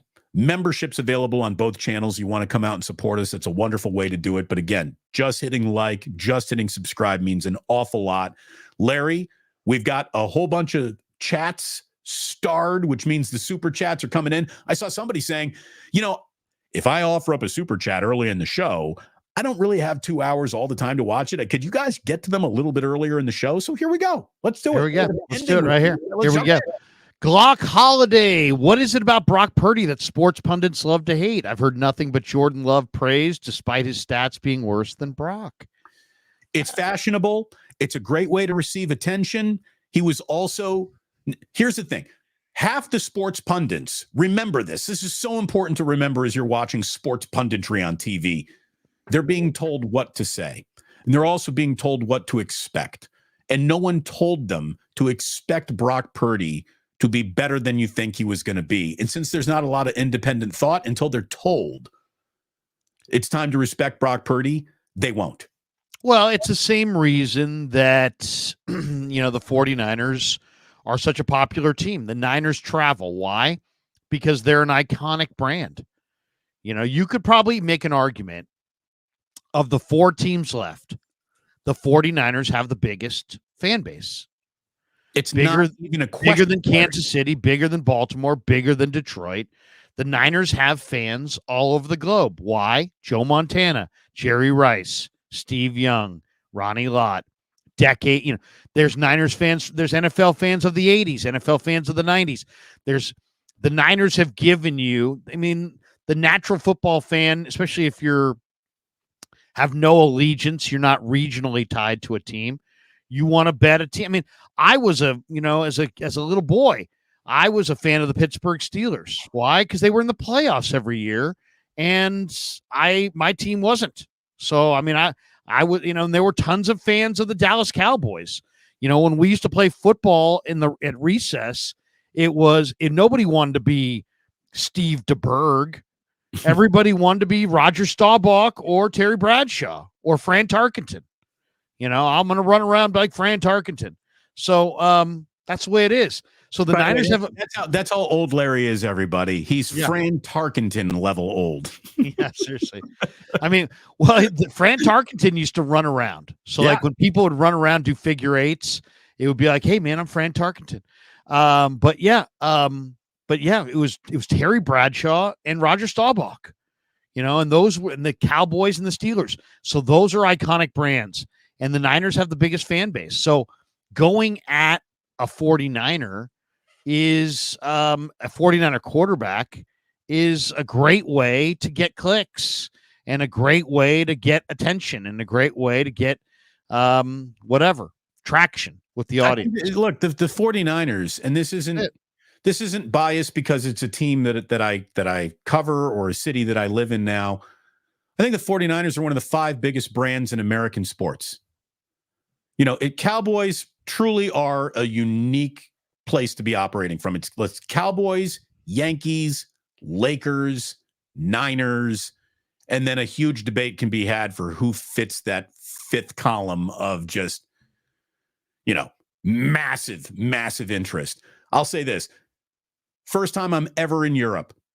Jillian and I, we start in Amsterdam, and then we get to Paris. We take a train into Paris, and before I even left the train station in Paris, I see a Joe Montana jersey. I'm like, Jillian, they follow me everywhere I go. Look at this. They're look at the 49. We're in Paris, the most fashion-forward, everybody like putting on a beautiful, I mean, no one's walking around in jeans and t-shirts except sloppy American tourists in Paris, right? It is a very, very well-dressed country. Niners jersey. Right there. Hey, look at when the Niners played the Cardinals in Mexico City. The crowd was like 90% 49er fans. Yeah. The fact that the league made the Cardinals the home team was just such a slap in the face to the Cardinals.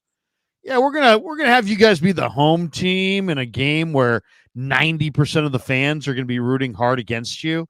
Oh yeah, and by the way, since you're in the division with the Niners, that's your home game.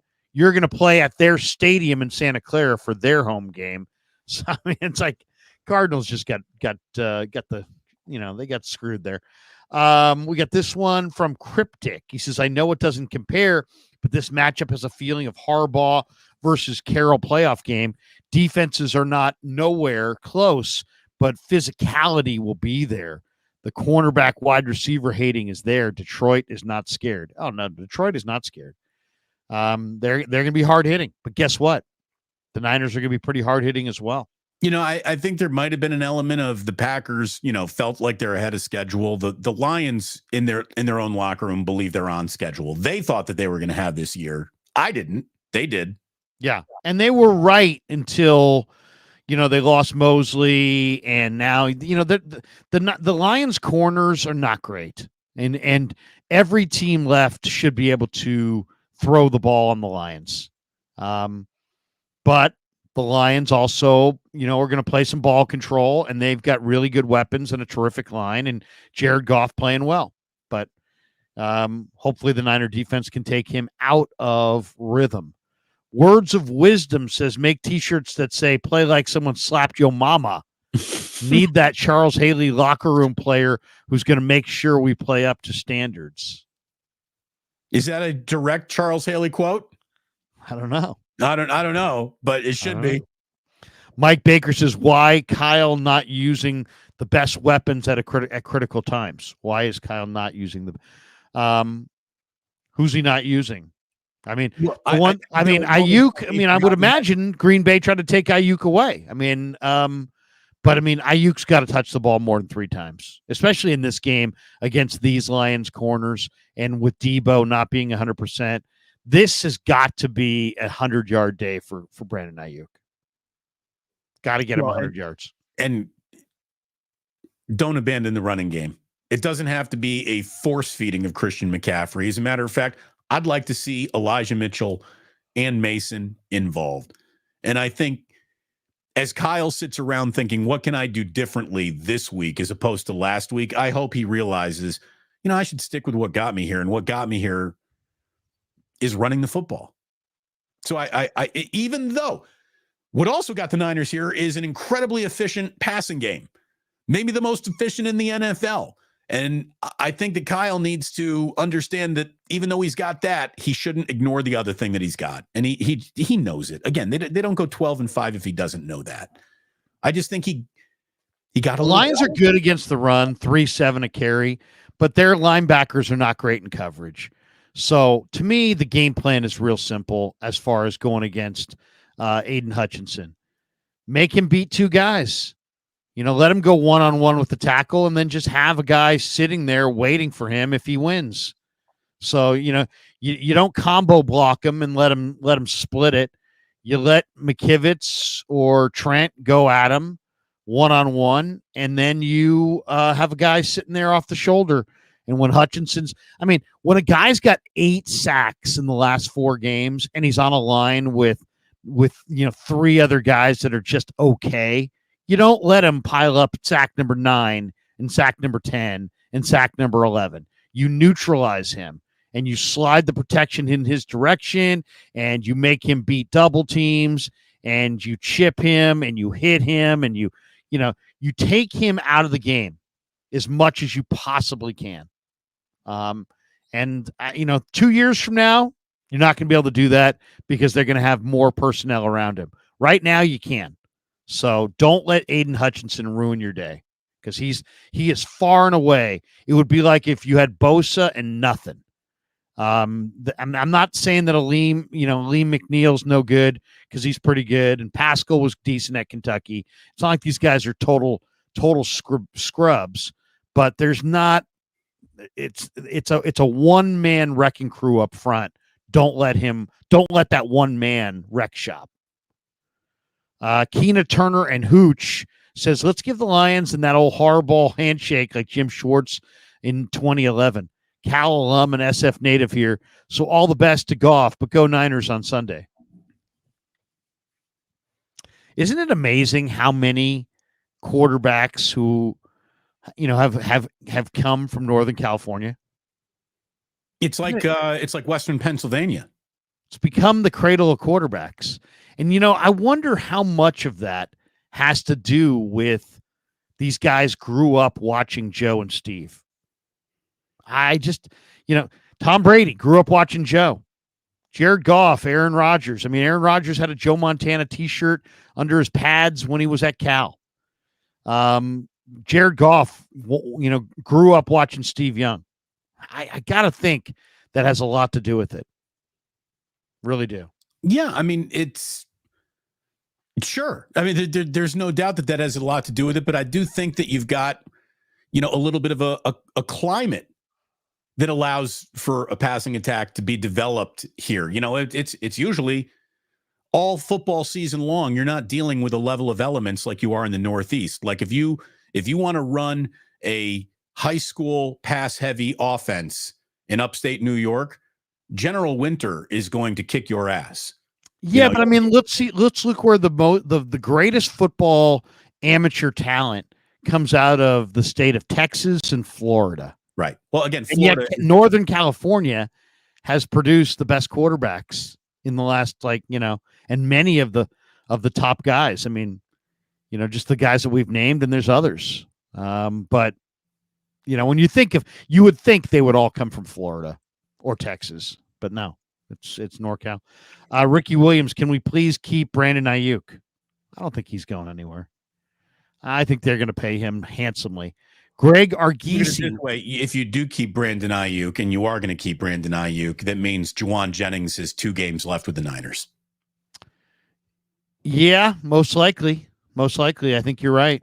I said it at the beginning of the year that this would be JJ's final year with the Niners, because you can't pay everybody, right? And you've already paid Deebo, and you want to pay Brandon Ayuk, so you're not going to pay that third guy.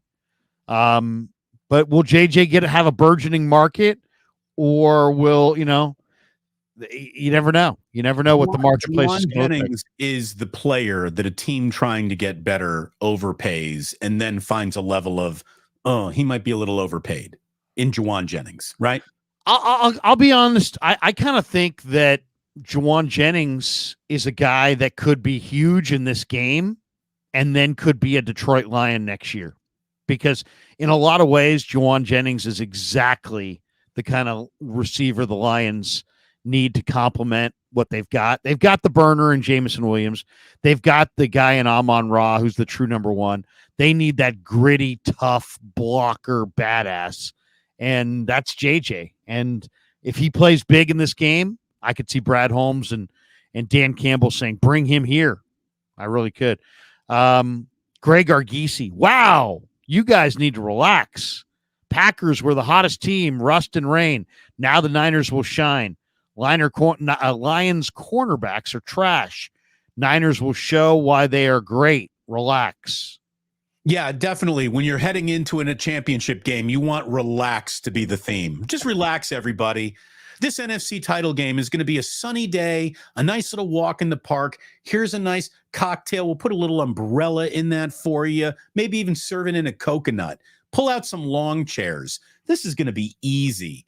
Yeah. Fucking Lions, man. Don't even worry about it. That's a great way to go into a championship game. I mean, it's easy to say relax.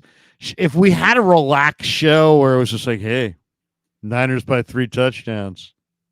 No, man. Niners by 4 touchdowns.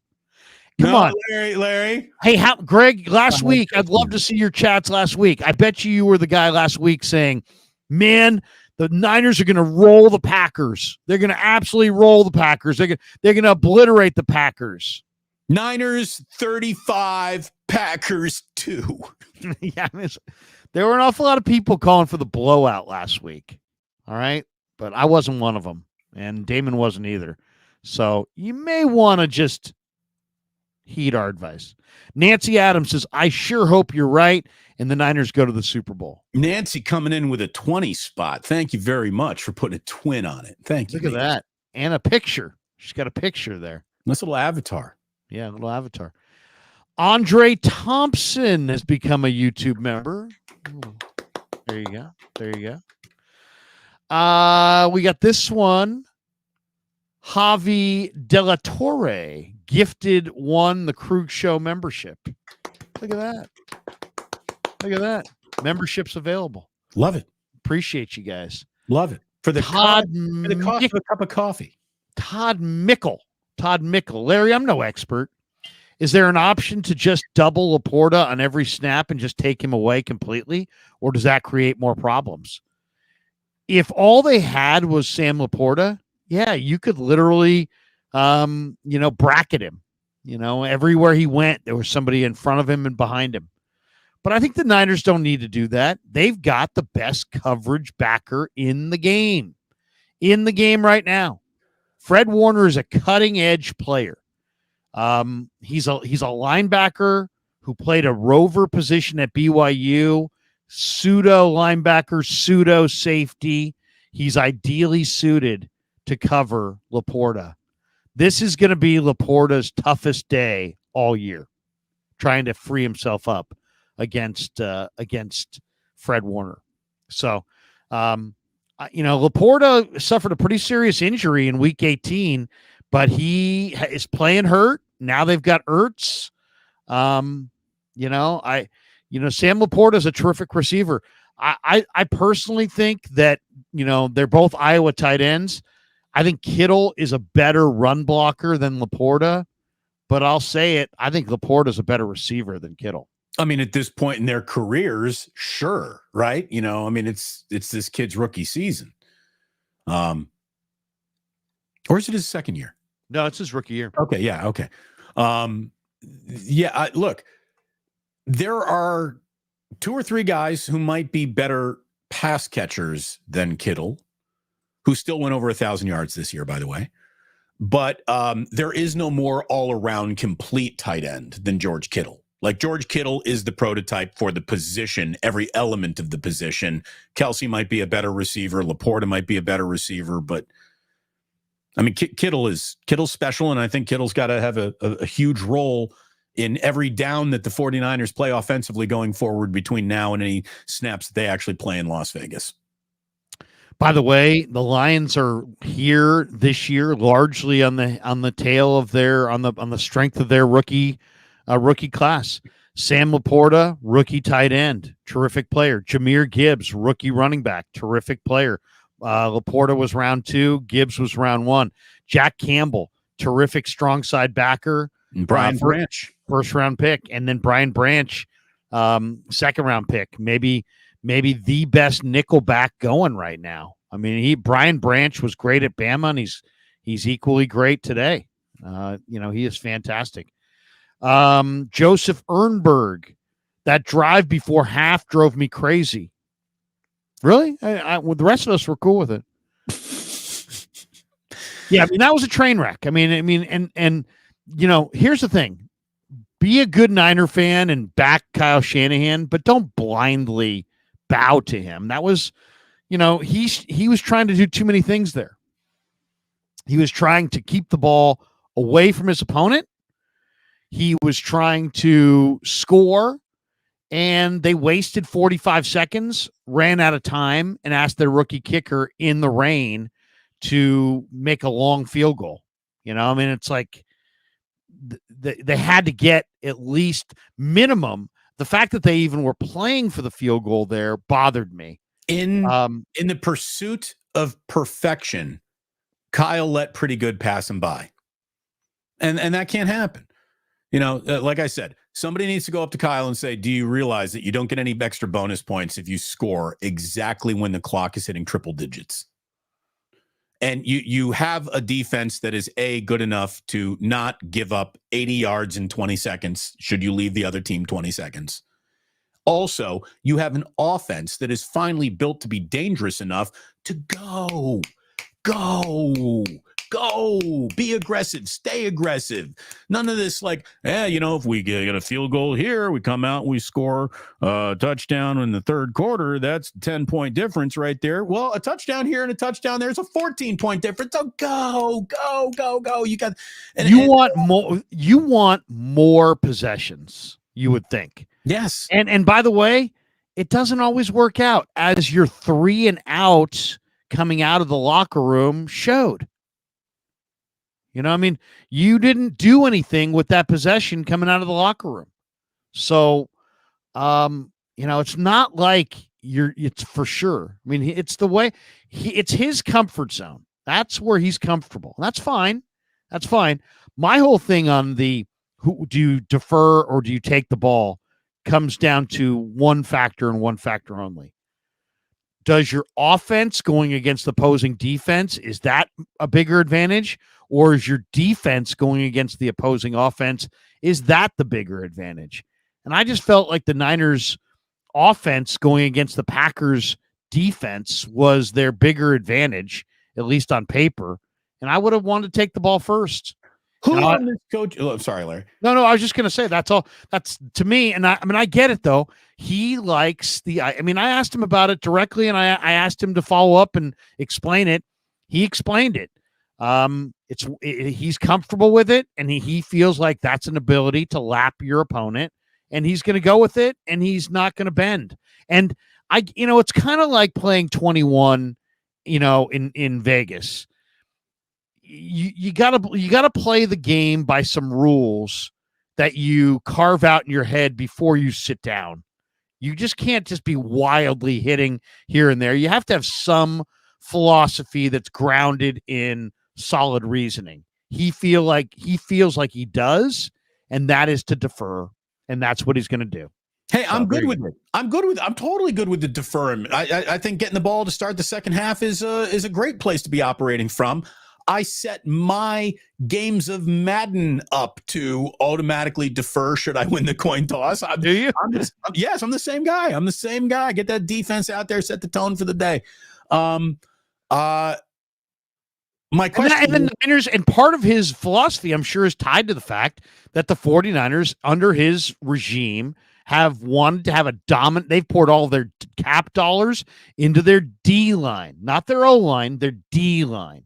So their defense has been the kind of the lead dog, and so they like starting games with their defense because they feel like their defense will get them the ball, and then they've got it coming back. So I get it. But when your defense, doesn't stop you, I mean, when the Niners offense hit the field for the very first time, they were in a hole. It was only 3-0, but they were in a hole.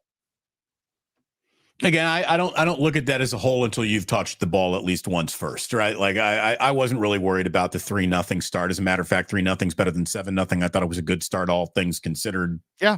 How quickly they had to come up with they had to come up with a red zone stop by Mooney to get to that 3-0. It could have been 7-0. Before we keep on going back to the chats, I just got to ask one question. Who on the Niners is comfortable? If any, I'm talking Greasy, anybody on the staff, a player, is there anyone who can, in the moment of Kyle kind of being Kyle, just go, come on, man, let's go. Let's get a little up-tempo. Let's go.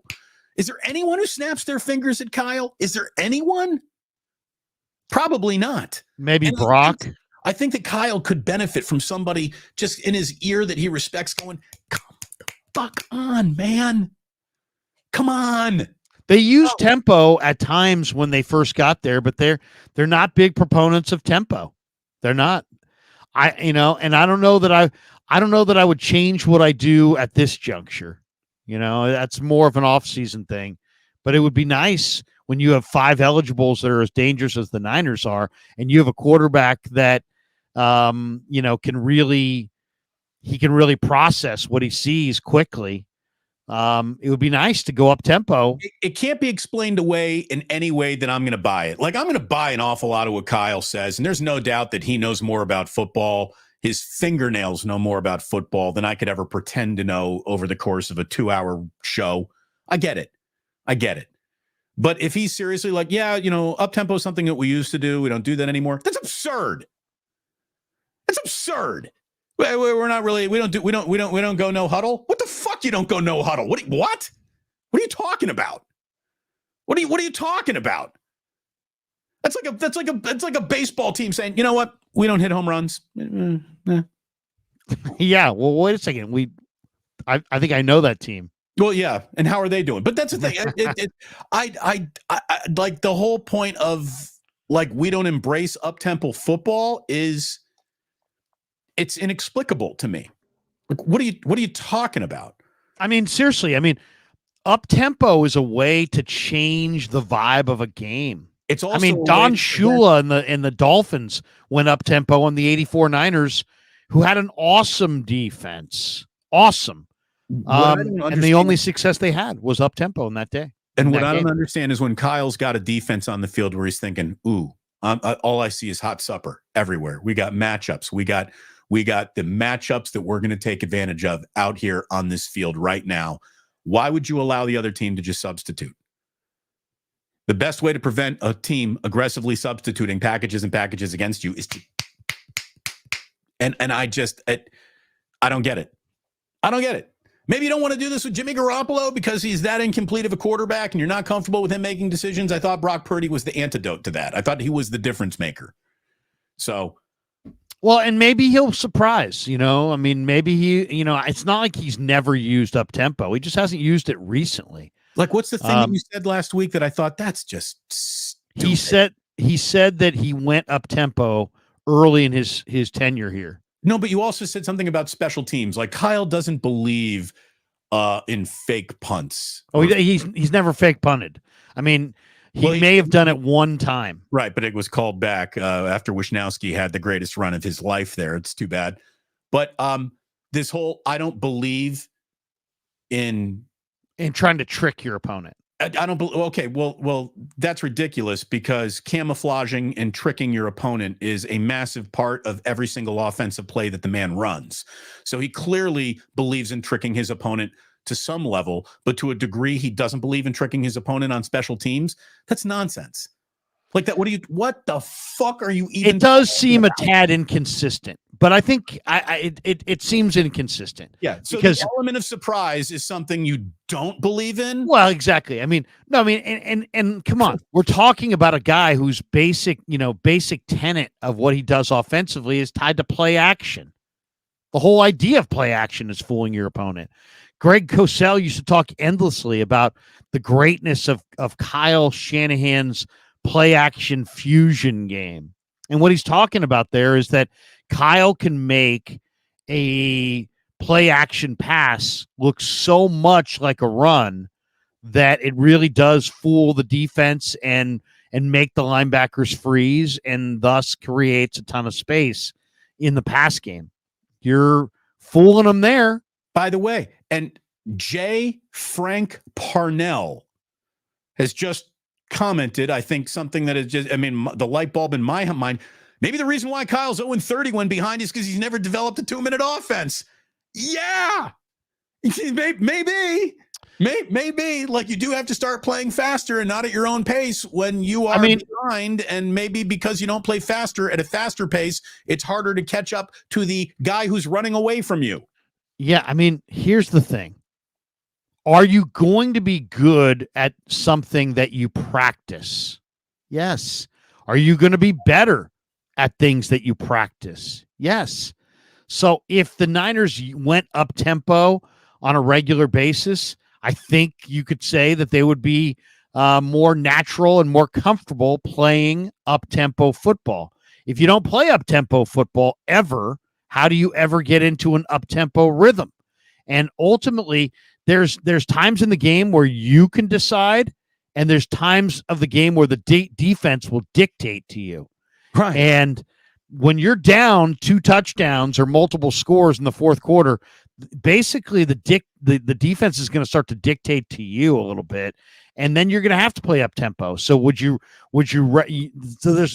not like you can carve out a world where you're never going to need to play up tempo. Occasionally you're going to have to speed it up. And then how good are you in that window? How good are you speeding it up? So yeah, I personally would love to see them. And they have the quarterback and the weapons and the play caller to speed it up and to put a ton of pressure on their opponents. So that's another reason. If you didn't have the weapons, if you didn't have the quarterback, if you didn't have the play caller, I get it. But you have all those things. So I'd work in tempo. I absolutely would, at least once a game. Would you ever want to watch the show that just said, we'll talk about defense, but we don't talk offense here. We don't talk offense. It's absurd. Why would you eliminate a gear that everyone else on planet football not only has, but embraces at times? I don't understand it. And here's the thing too. There's a lot of people that, and I get it. It's like do you believe in Kyle Shanahan? I do. You do. I think almost all football people do. Right, but it doesn't mean, we're all wearing the same number of Super Bowl rings. And if you want to call that a cheap shot, call it whatever you want. But it's too easy to be like, well, he knows more football than you. I love these guys who think they know more football than Kyle Shanahan. It's not that. We're having an open discussion about philosophy and different tactics to winning a game. It's not rocket science. It's not like, it's so complex that nobody could possibly ever discuss it. Of course, Kyle Shanahan knows more than us, but he might not know as much as he thinks he knows if he doesn't know that a change of pace is a good thing in all sports. There's no such thing as this change of pace at the right moment in this sport hurt the team that did it. It just doesn't have, it's, Chris Paul is being brought in to change the pace of the Warriors and slow things down because no team trips over its own dick as much as the Golden State Warriors do. Or we're going to go ahead and look at the way that baseball, with its new rules and how many times you can throw over to first, we're going to go ahead and acknowledge that the pace of Major League Baseball is changing from station to station, wait around for a home run, to a more base to base, get aggressive on the base paths, hit and runs, use some speed. And if you don't adjust to that tempo, you're going to fall behind the times, San Francisco Giants. The whole, we don't go up tempo. And Patel, Jim Tomsula also knows more than us. LOL. Richie Yes, think of the worst coach you can think of. Richie Kotite knows more than us. They literally speak at a language that if we sat down to speak it with them, we wouldn't understand it. Greg and Brandy Geisler says, Larry, you have a different perspective. You're in the locker room and at practice. None of us have that. So it's kind of silly to second guess on something we don't know. We're not second guessing. We're just having an open discussion about different philosophies. And I mean, it's not like we're just saying, Chip Kelly, went up tempo all the time. And I can honestly tell you from watching Chip Kelly's offense, there was nothing. He was often described as innovative, the innovative Chip Kelly. He ran bad plays at a fast pace. That's all it was. It was that all he was tempo. I mean, the play calling was totally marginal. But the tempo was considered, cutting edge. Look, tempo can dominate collegiately because you got a whole bunch of 18-year-olds getting, caught up in moments, and now you have an advantage. It's hard to trick anyone at the professional level. And I think that Kyle Shanahan is nothing short of probably the most qualified person in the world to be coaching the 49ers. He would be even more qualified if he had a 2-minute offense. Okay, there you go. They I mean, they have to look good speeding it up from time to time, because sometimes you're going to get into a game where you're going to have to play fast. And there's times under Shanahan where they've been down multiple scores and there's 8 minutes left in the game and they're still huddling up. They're huddling up. So, take it for what it is. Okay. Let's see. Where are we? We're right here. Jermaine Robinson. Larry, all Buffalo stars on defense didn't even play because they had the most injury-ravaged defense in the playoffs. You can't leave that out. Oh, yeah. No, that's why I like Kansas City. That's why I picked Kansas City, because Buffalo was at home, but Buffalo's defense was sans 5 different guys. They were so beat up at one spot, linebacker, and then they got beat up even more. Klein went out with an injury in game. So, yeah, and then Mahomes, the key stat to me was Mahomes led the NFL, all quarterbacks, in third down scrambling for first downs. He was fantastic as a scrambler, and he had a huge run in that game. And I'll say this, Mahomes, at the core of all the great quarterbacks, they're great competitors, and that guy's a great competitor. I mean, if you're going to beat Kansas City, you are going to have to beat Mahomes. And he just makes play after play after play in the red zone. You can feel his will. You can feel his determination. He's just, he needs it. Everybody else wants it. That guy needs it. A breakdown in Kansas City's offense is usually happening for the guy on the other side of the pass. It's not coming from the quarterback. Yeah. And they still got enough, Kelsey was really good in the red zone. Flav says, I don't understand how Deebo doesn't have a fracture, but is only 50-50. If nothing is structurally wrong, shouldn't he be 100%? The D-line and Purdy will determine this game. And why is Joseph Day getting so much PT? That's a great question on Joseph Day. As far as why is he getting so much playing time? Well, it's, Cleveland Farrell being unavailable opens up reps for him. So I think that's explained away by that. Should it be Beal? That's another question. Well, I also think that Joseph Day maybe gives you a little bit more as he's so Armstead is in Hargrave are your obvious ones, right? Armstead's your best inside run defender. Then Hargrave's more of a pass rusher. Kinlaw is, strong, but really strong at the point. But he eats up blocks more than he does eat up running backs or quarterbacks. Right. And Givens is a pass rusher, one gap penetrator. Sebastian Joseph Day, I think, is the best combination of explosive traits and run defender behind Armstead and Hargrave. I think that's the answer. I mean, that's why, hey, man, this Niner team has missed DJ Jones. They missed him on the Super Bowl against Kansas City when he wasn't there and he was hurt. They've missed him since he's departed. DJ was a rock in the middle. You didn't even try to run in the A gap when the Niners had DJ Jones. They missed that force. They missed that force of nature. Well, let me say this, Flav. My tolerance for Deebo's pain here should impress everybody, right? But I was surprised that there wasn't an announcement of some sort of structural damage to him when he came out of the locker room without his pads on. I thought, if nothing else, you'd want to keep him in this game, possibly just to motion, because who's going to get more attention motioning or doing that little loop around the backfield that sometimes happens, that curl motion to where you think, oh, is Deebo getting the ball here? Just as a decoy, like I think the guy adds an awful lot of value. So to pull him out of a game, not even use him as a decoy, and then hear Adam Schefter says he's good. Now, maybe Adam Schefter got some bad information because good has gone to 50-50 right now. But again, 50-50 on Championship Monday means he playing. That's all it means. I mean, I think it's realistic to think that he probably has a recurrence of the hairline fracture that he suffered in Week 6 against the Browns. In that situation, he missed 2 games. He probably has a recurrence of the hairline fracture, if I was guessing. It didn't look like he had his shoulder. It wasn't like it popped out of the socket. You've seen the look where a guy's got his arm and he can't move it, and he's, and they're popping it back in, and you can tell the guy's, got a dislocation or a partial dislocation.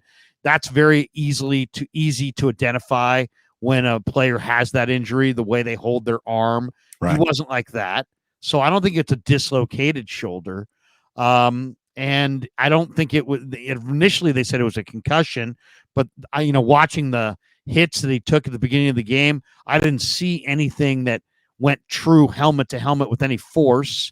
So I don't really think it's that. I think it is probably a recurrence of the hairline fracture. The guy missed 2 weeks. I mean, if I said to you, you've got a shoulder fracture, is 2 weeks enough time to let that thing heal? Probably not, but he only missed 2 weeks. So he's come back. He probably has a recurrence of that hairline fracture on the shoulder. It probably brings him tremendous pain. Maybe he can play with it. Maybe he can't. My guess is that he can't. Kick return. I mean, take him off kick return right now, right? Yeah. Yeah, absolutely. So you got some other guys healthy. Ray's back. Not that Ray's done very much with his return game, but Ray's back, and that should mean Deebo is just playing offensive snaps again. Well, and these days they're kicking it through the back of the end zone in the kickoff most of the time anyway. Put Juice. I mean, you can put Juice back there if you want. Yeah. We got another one here.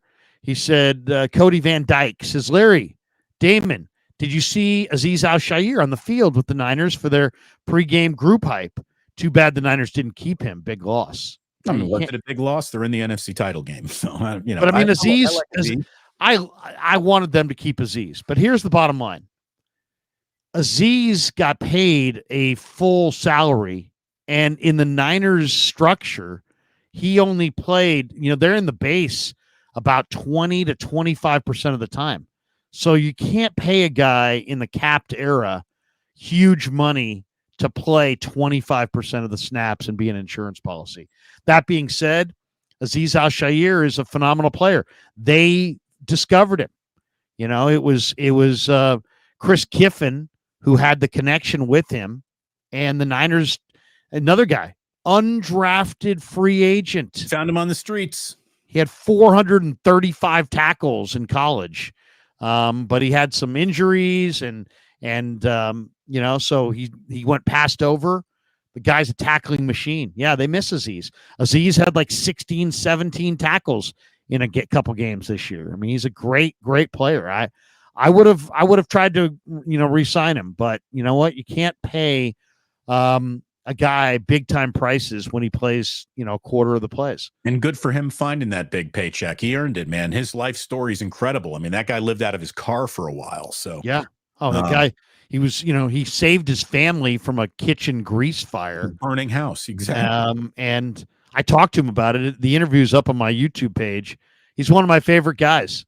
And Rand Carthon knew what he was, and he was all of that this year for Tennessee. He is a free agent, though, this offseason, and it'll be interesting to see where he winds up. And it's interesting that he's got such good relationships on the Niners that as soon as his season's over, he's here on the sideline, backing his brothers and his buddies and his friends. It's like Aziz is very cool guy. Matthew Waring, he says, would you consider Logan Ryan in the slot and pull Demo outside for Ambry if Jair Brown is good to go Sunday from Redwood City but repping in Colorado? Let's effing go. I'd consider everything at this point, all hands on deck. But I absolutely got to see Jair Brown against this. I mean, David Montgomery is going to run right over Logan Ryan. You need Jair Brown.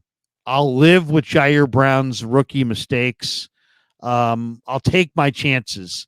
Well, but Jair Brown's got to play. Don't the Lions almost schematically lend us to seeing Jair Brown too? Because if you're not worried about this over the top, taking the lid off attack, which the Lions don't do, they don't throw deep often. Shouldn't that lead to Jair Brown getting more snaps too? I mean, just right there alone. I mean, just the fact that Montgomery is a force between the tackles and Jair Brown's like having another linebacker out there. Yeah, I got to see Jair Brown.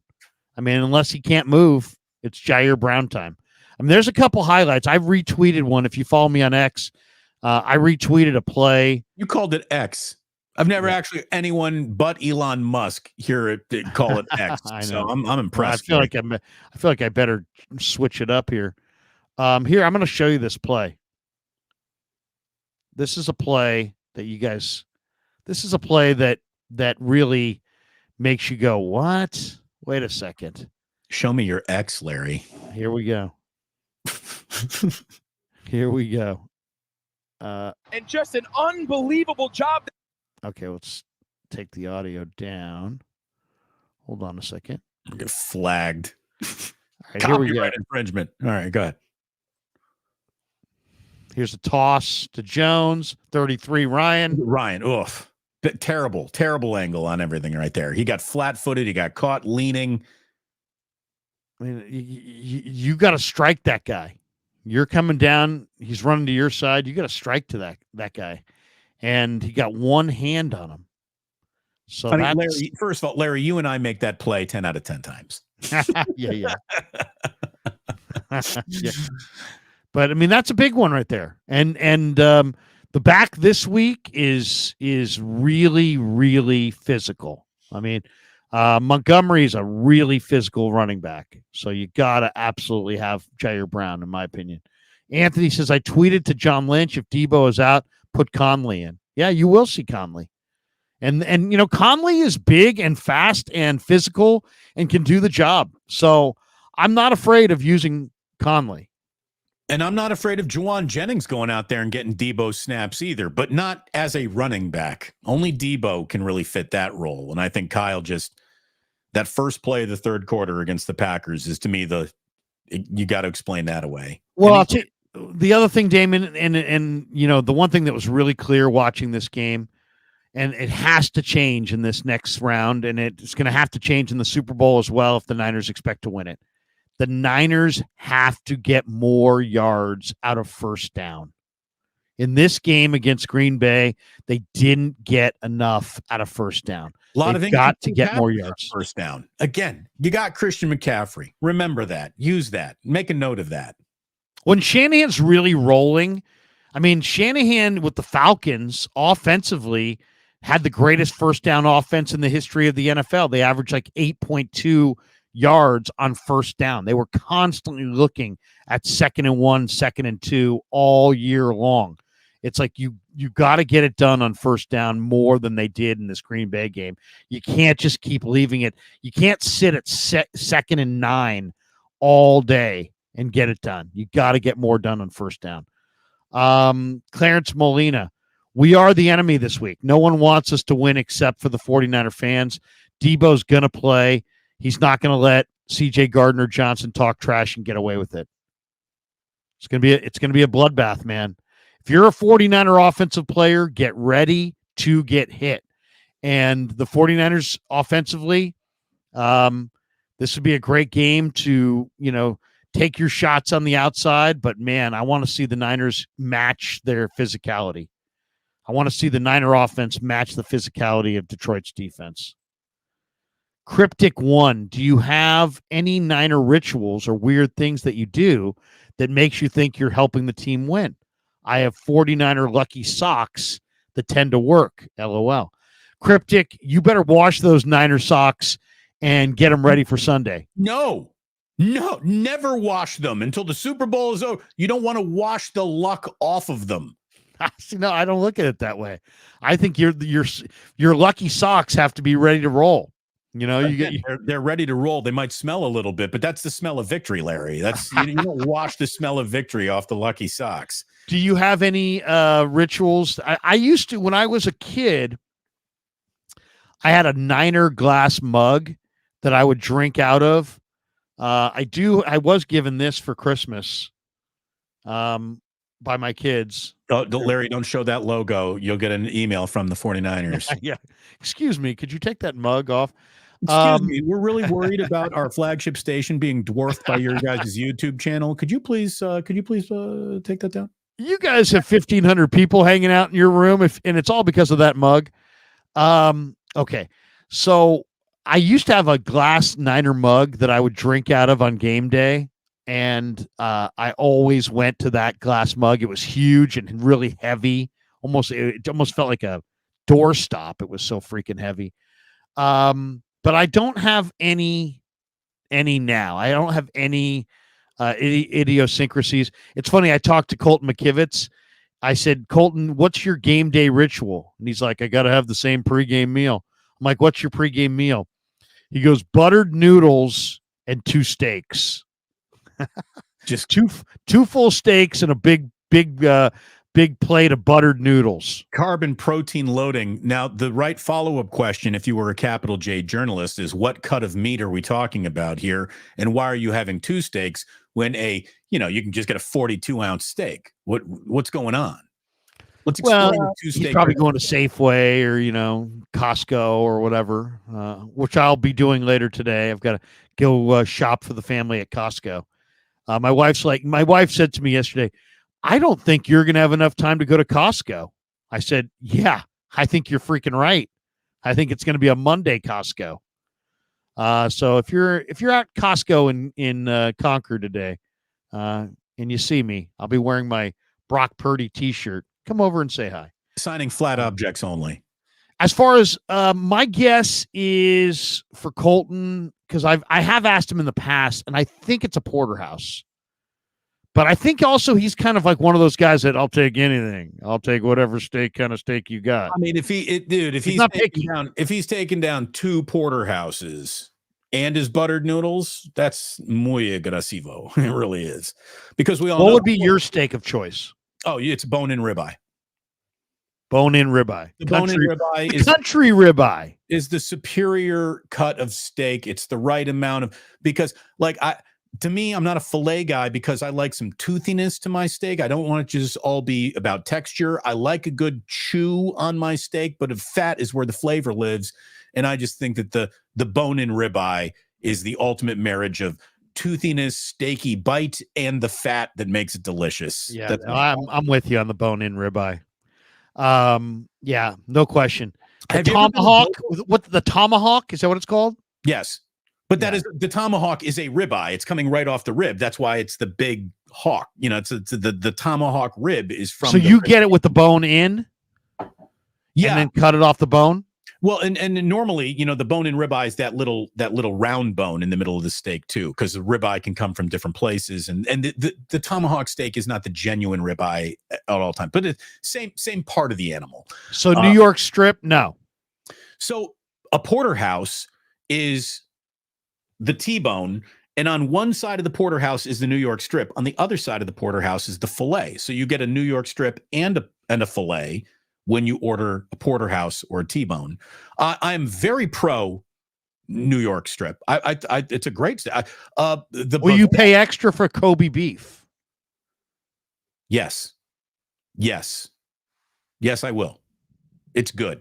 It's really good. It's a luxury. It's like meat butter. If you really get into like the 5A5 Japanese Wagyu, like 8 ounce. How about this? Colton McKivitz couldn't eat 2 porterhouses of Wagyu. There's so much fat in it. Just couldn't do it. Leslie says tomahawk steaks are huge. They feed about 6 people. They're monsters. I think I might go with that later today. Have you ever, Larry, been to Bobo's on Van Ness? No, never been to Bobo's. It's on. I've been to Morton's. I've been to Ruth Chris. I've been to Bobo's has a bone-in filet that is really good. Very good. It's my favorite filet in the city of San Francisco.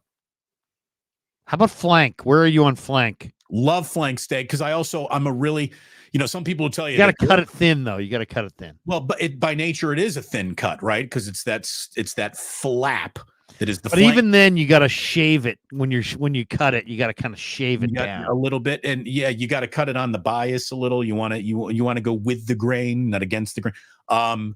But as much as I am a like steak OG, just salt and pepper, certainly no sauce or anything like that. Need a garlic.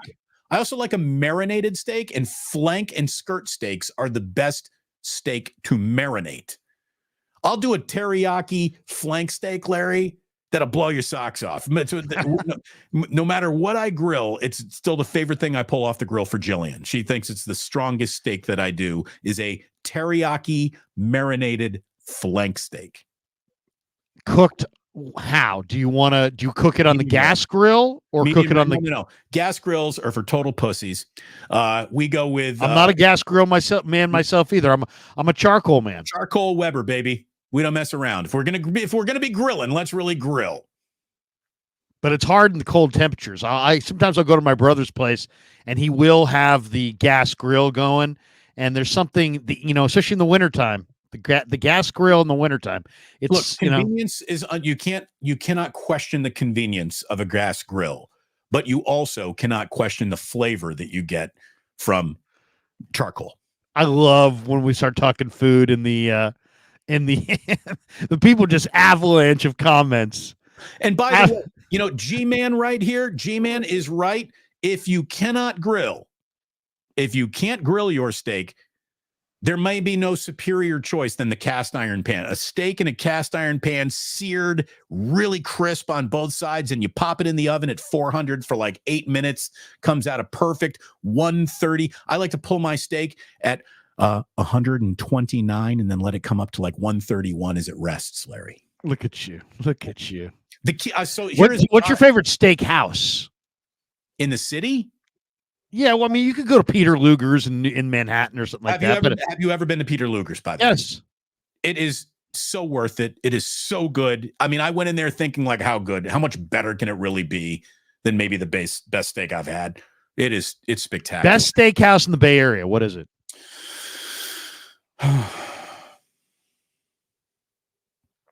got to think. Fleming's? No. Ruth Chris? Can't be a change. No, it's never going to be. Morton's? There's a really good one in Van Ness and Polk. It's like right down. It's right down from that House of Prime Rib. Love House of Prime Rib. By the way, the Niners went to House of Prime Rib for the Niner O-line dinner.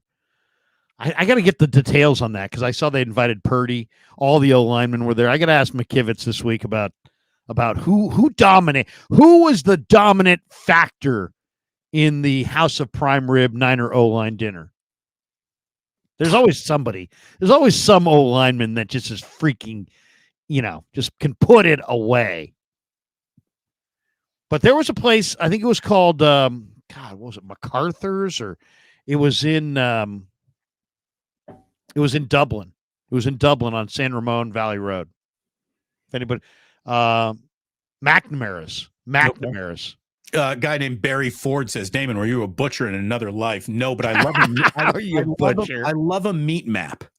I love a meat map. I love, there's the cow, and then they have little dotted lines. I love a good meat map. I'm the guy who spends, a half hour at Lenardi's in Pleasant Hill or Walnut Creek talking to the butcher. Oh, yeah. They're all big sports fans. Dude, this is why, by the way, Butcher Boy and I became such good friends, because I would go to his butcher shop to get cuts of meat over on Ocean Avenue. And so that's how I got to know the Butcher Boy. And then the Butcher Boy told me about Guerra's over on like 14th and Taraval. Okay. And he's like, you got to go in there. He's like, that's where I learned an awful lot of my butchery. And he's like, 14th and Taraval. Wait a second. Past that Safeway up that way? I thought that was that's almost like a residential neighborhood right there. Yeah, well, that's my side of the city. But Guerra's on 14th and Taraval is one of the best butcher shops in all of San Francisco. Okay. And we used to go to Petrini's. And there's a guy in there named Danny who, the Butcher Boy was like, when you go in there, ask for Danny. Danny will take care of you. And I walked in there and I said, hey, Danny. He's like, I know that name. He's like, and by the way, Damon, he's like, it's about time you met the Butcher Man. That's a Butcher Boy. Because he taught Shasky an awful lot of what he knows, I guess. Would you pay extra for Wagyu? Yes. Yes, at times, certainly. By the way, Harris's might be the best steakhouse in San Francisco. What street? It's right on Van Ness. It's right down the block from. On the other side from the other side of the street than House of Prime Rib. No, it's on the same side of the street. Same side of Van Ness. It's on the east bay side of Van Ness. Oh, okay. No, I thought it was on the other side. Okay, maybe I'm thinking of a different spot. I'm also not afraid. I'm not afraid. Gizmo Maltese, dude, is a steak connoisseur. Yeah, Bazzi Mian, Argentinian beef is great too. It's the best after Kobe beef. Absolutely. People said you can't get real Kobe beef in America. No, that's not true. You can. Tony Lasugan can't get real Kobe in America. You can. You can, but it's imported from somewhere else. It's the thing. There's American Kobe beef, and then there is Japanese Kobe beef, and then there's the Wagyu beef, and now you're in a whole different price point and stratosphere. Mountain Cat. I love the task of flank. Look at you. The task of flank. now people are showing off. I do like little James Wilson flank. I make kebabs with. Ooh, nothing better than a kebab. A little. Maybe you got an onion on one side, a pepper on another side. I like to go onions, red, yellow onions, red onions, bell pepper, mushroom on my kebab.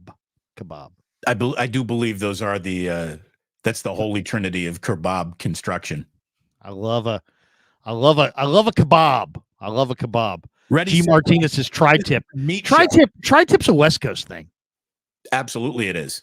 I never even heard of tri-tip until if you go back east and say I have a tri-tip, they look at you like, what? What do you mean? Tri-tip this? It's like it's one of those things where if you say, "Hey, give me a tri-tip," I know you're from California. It's like the same way. If you're like, hey, pour me a Malort, I know you're from Chicago. Just look at this one. Google at Bazzi Mian. I heard tube steak is your favorite. Oh, look, now people are getting ugly.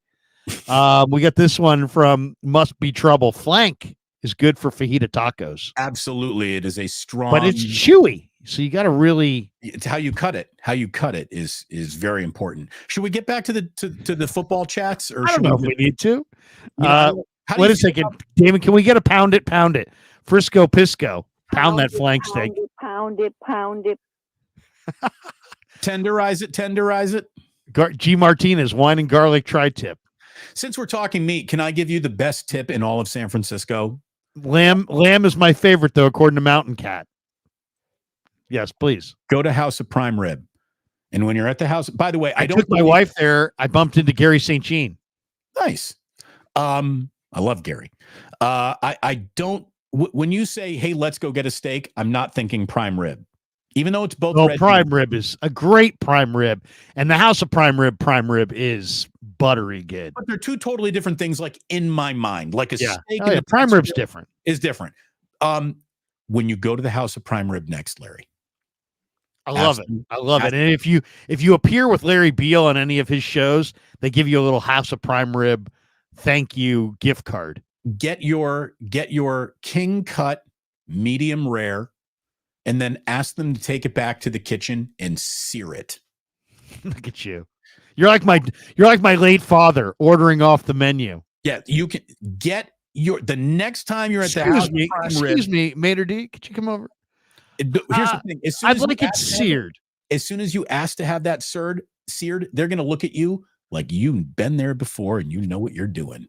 Like you'll get that. No, they're going to look at you like, this guy better tip me 25%. Well, of course we tip 25%. We're not animals.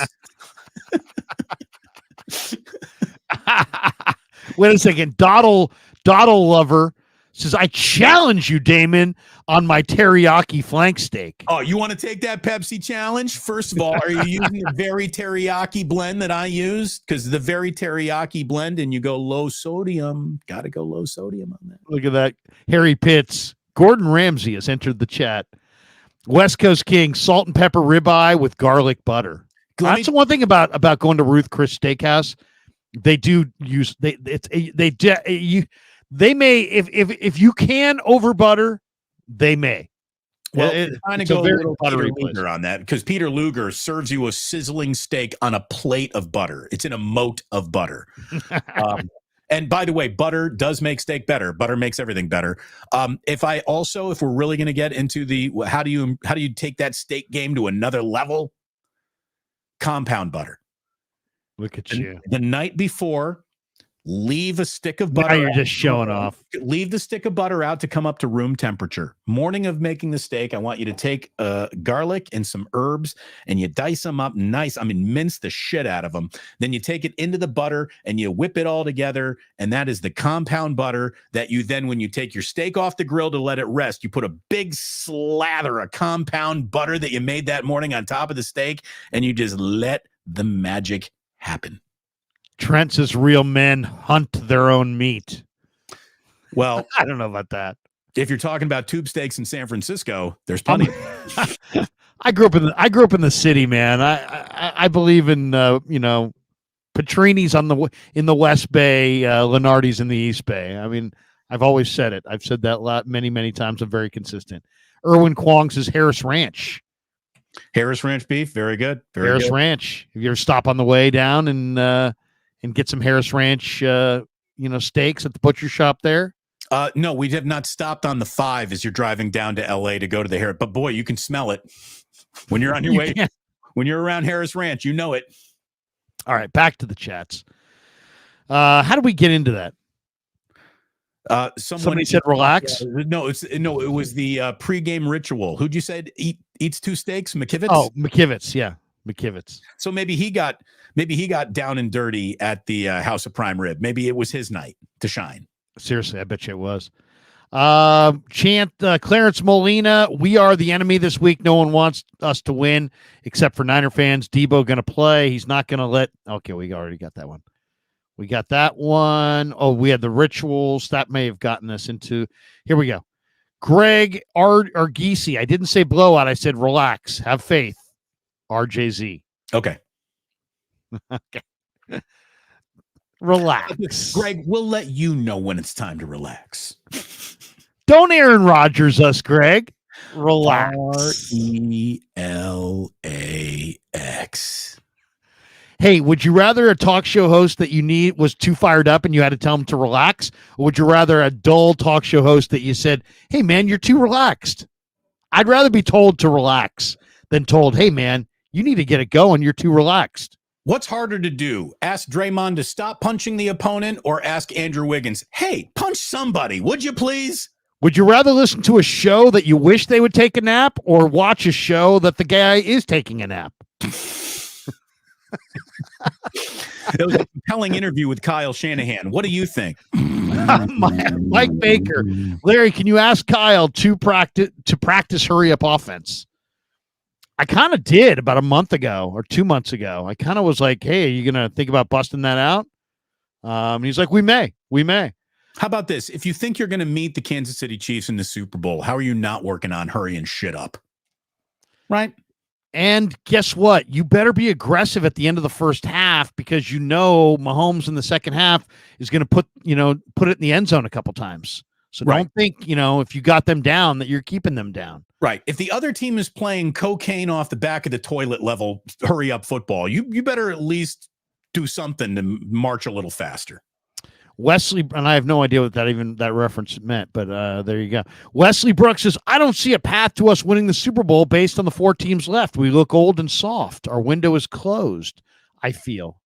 I will hope, but I'm very skeptical. Wesley, I would say every one of these teams left has flaws. Kansas City's offensive tackles have committed tons of penalties this year. Kansas City led the league in drops. They don't really have consistent receivers outside of Kelsey. They're leaning on Rashee Rice, a rookie, to carry them offensively. So that they don't have, it's not like they're perfect. Baltimore is probably the most complete team, but Baltimore is a bully team that if you get a lead on them, they have to play from behind, and they're not as good. Their wide receivers outside of Zay Flowers are just guys. Their running backs are totally ordinary. Their offensive line has got some weaknesses in it as well. As far as Detroit's got corners that, wouldn't start for any of these teams. The Cam Sutton is not an elite corner. And so I think every one of these teams has weaknesses, is my point. By the way, Old Dirty Hungus, steak, toilet cocaine, and a bit of sports. I found my Xanadu. And I tell you what, Larry, I got a little something that I got to go do before I start my show at 11. All right, we only have 4 here. We'll power through this. Niner Mafia. Niners checked off 2 boxes on Saturday. Comeback win and winning a grimy game. No question. Eric Warrener says, new member. Congratulations. New member. Always a little clap. Welcome. Gizmo Maltese. Is our D-line poorly coached? Talent, but few sacks. Poor coaching is not their problem. Yeah, it's not about coaching. It might be a little bit about they may be a little fatigued. They may be a little dinged up. They may be a little under. There's a couple guys in there that may have bigger names than they have games at this point. Words of wisdom. Guys, just made a cool Star Wars 49er Empire video. Tagged you on Twitter. Feel free to share. Great show. It's funny because that's exactly where my show is beginning at 11 o'clock. A discussion of the Niner Empire, what I thought it meant, what it really means, what the reference is, and how no one will be rooting for the 49ers but 49er fans this Sunday. So words of wisdom, we're kind of on the same page there. All right. Hey, that's going to pretty much do it for us. Tom, bring on the Lions. Dan Campbell. Dan Campbell reminds me of a guy that I met the other day at Amici's. He's so angry. But deep down, I think he's a good-hearted soul. But he's the kind of guy that goes atomic with the wings at Amici's. I was telling everybody that the single most superior cut of steak is something that I don't even consider anymore because I'm living a vegan lifestyle now, and you got the atomic wings, and I'll go ahead and I'll have the atomic broccoli, but that's all I want. It's just a little broccolini. You can put some hot pepper on the broccolini. That's very nice doing it if you tried the minestrone. It's funny that you say that, Ralph, because I was just telling Damon and Lowry that they got to stop eating so many steaks and have some broccolini. That's one of the things I do every day. I got washboard abs because I like my broccolini. Thank you, Ralph. Broccolini is just pea shoots with a better agent, right? Hey, everybody, have a great day. Check out Damon at 11, right? What are you doing at 11? 11 o'clock, we're getting going. Little Plus gathering, getting ready for a big week. And not only do we have an awful lot of football to discuss, but we're going to take a look at what the mission coming up for the Golden State Warriors is after a very traumatic week. So we're going to be talking about all that, little Club Plus. And before it's all said and done, it's going to be a great week, Larry. I'm looking forward to the fact that you and I are going to be doing Wake Up Again Friday morning, 8 a.m., and much more certainly coming up should the 49ers reach the Super Bowl, which hopefully by Sunday night they will have. I'm off to Costco, Lowry, and I'll tell you, if I see you at Concord's Costco, I'm going to talk broccolini, and we're going to talk some steak. You can bank on that. Go Niners.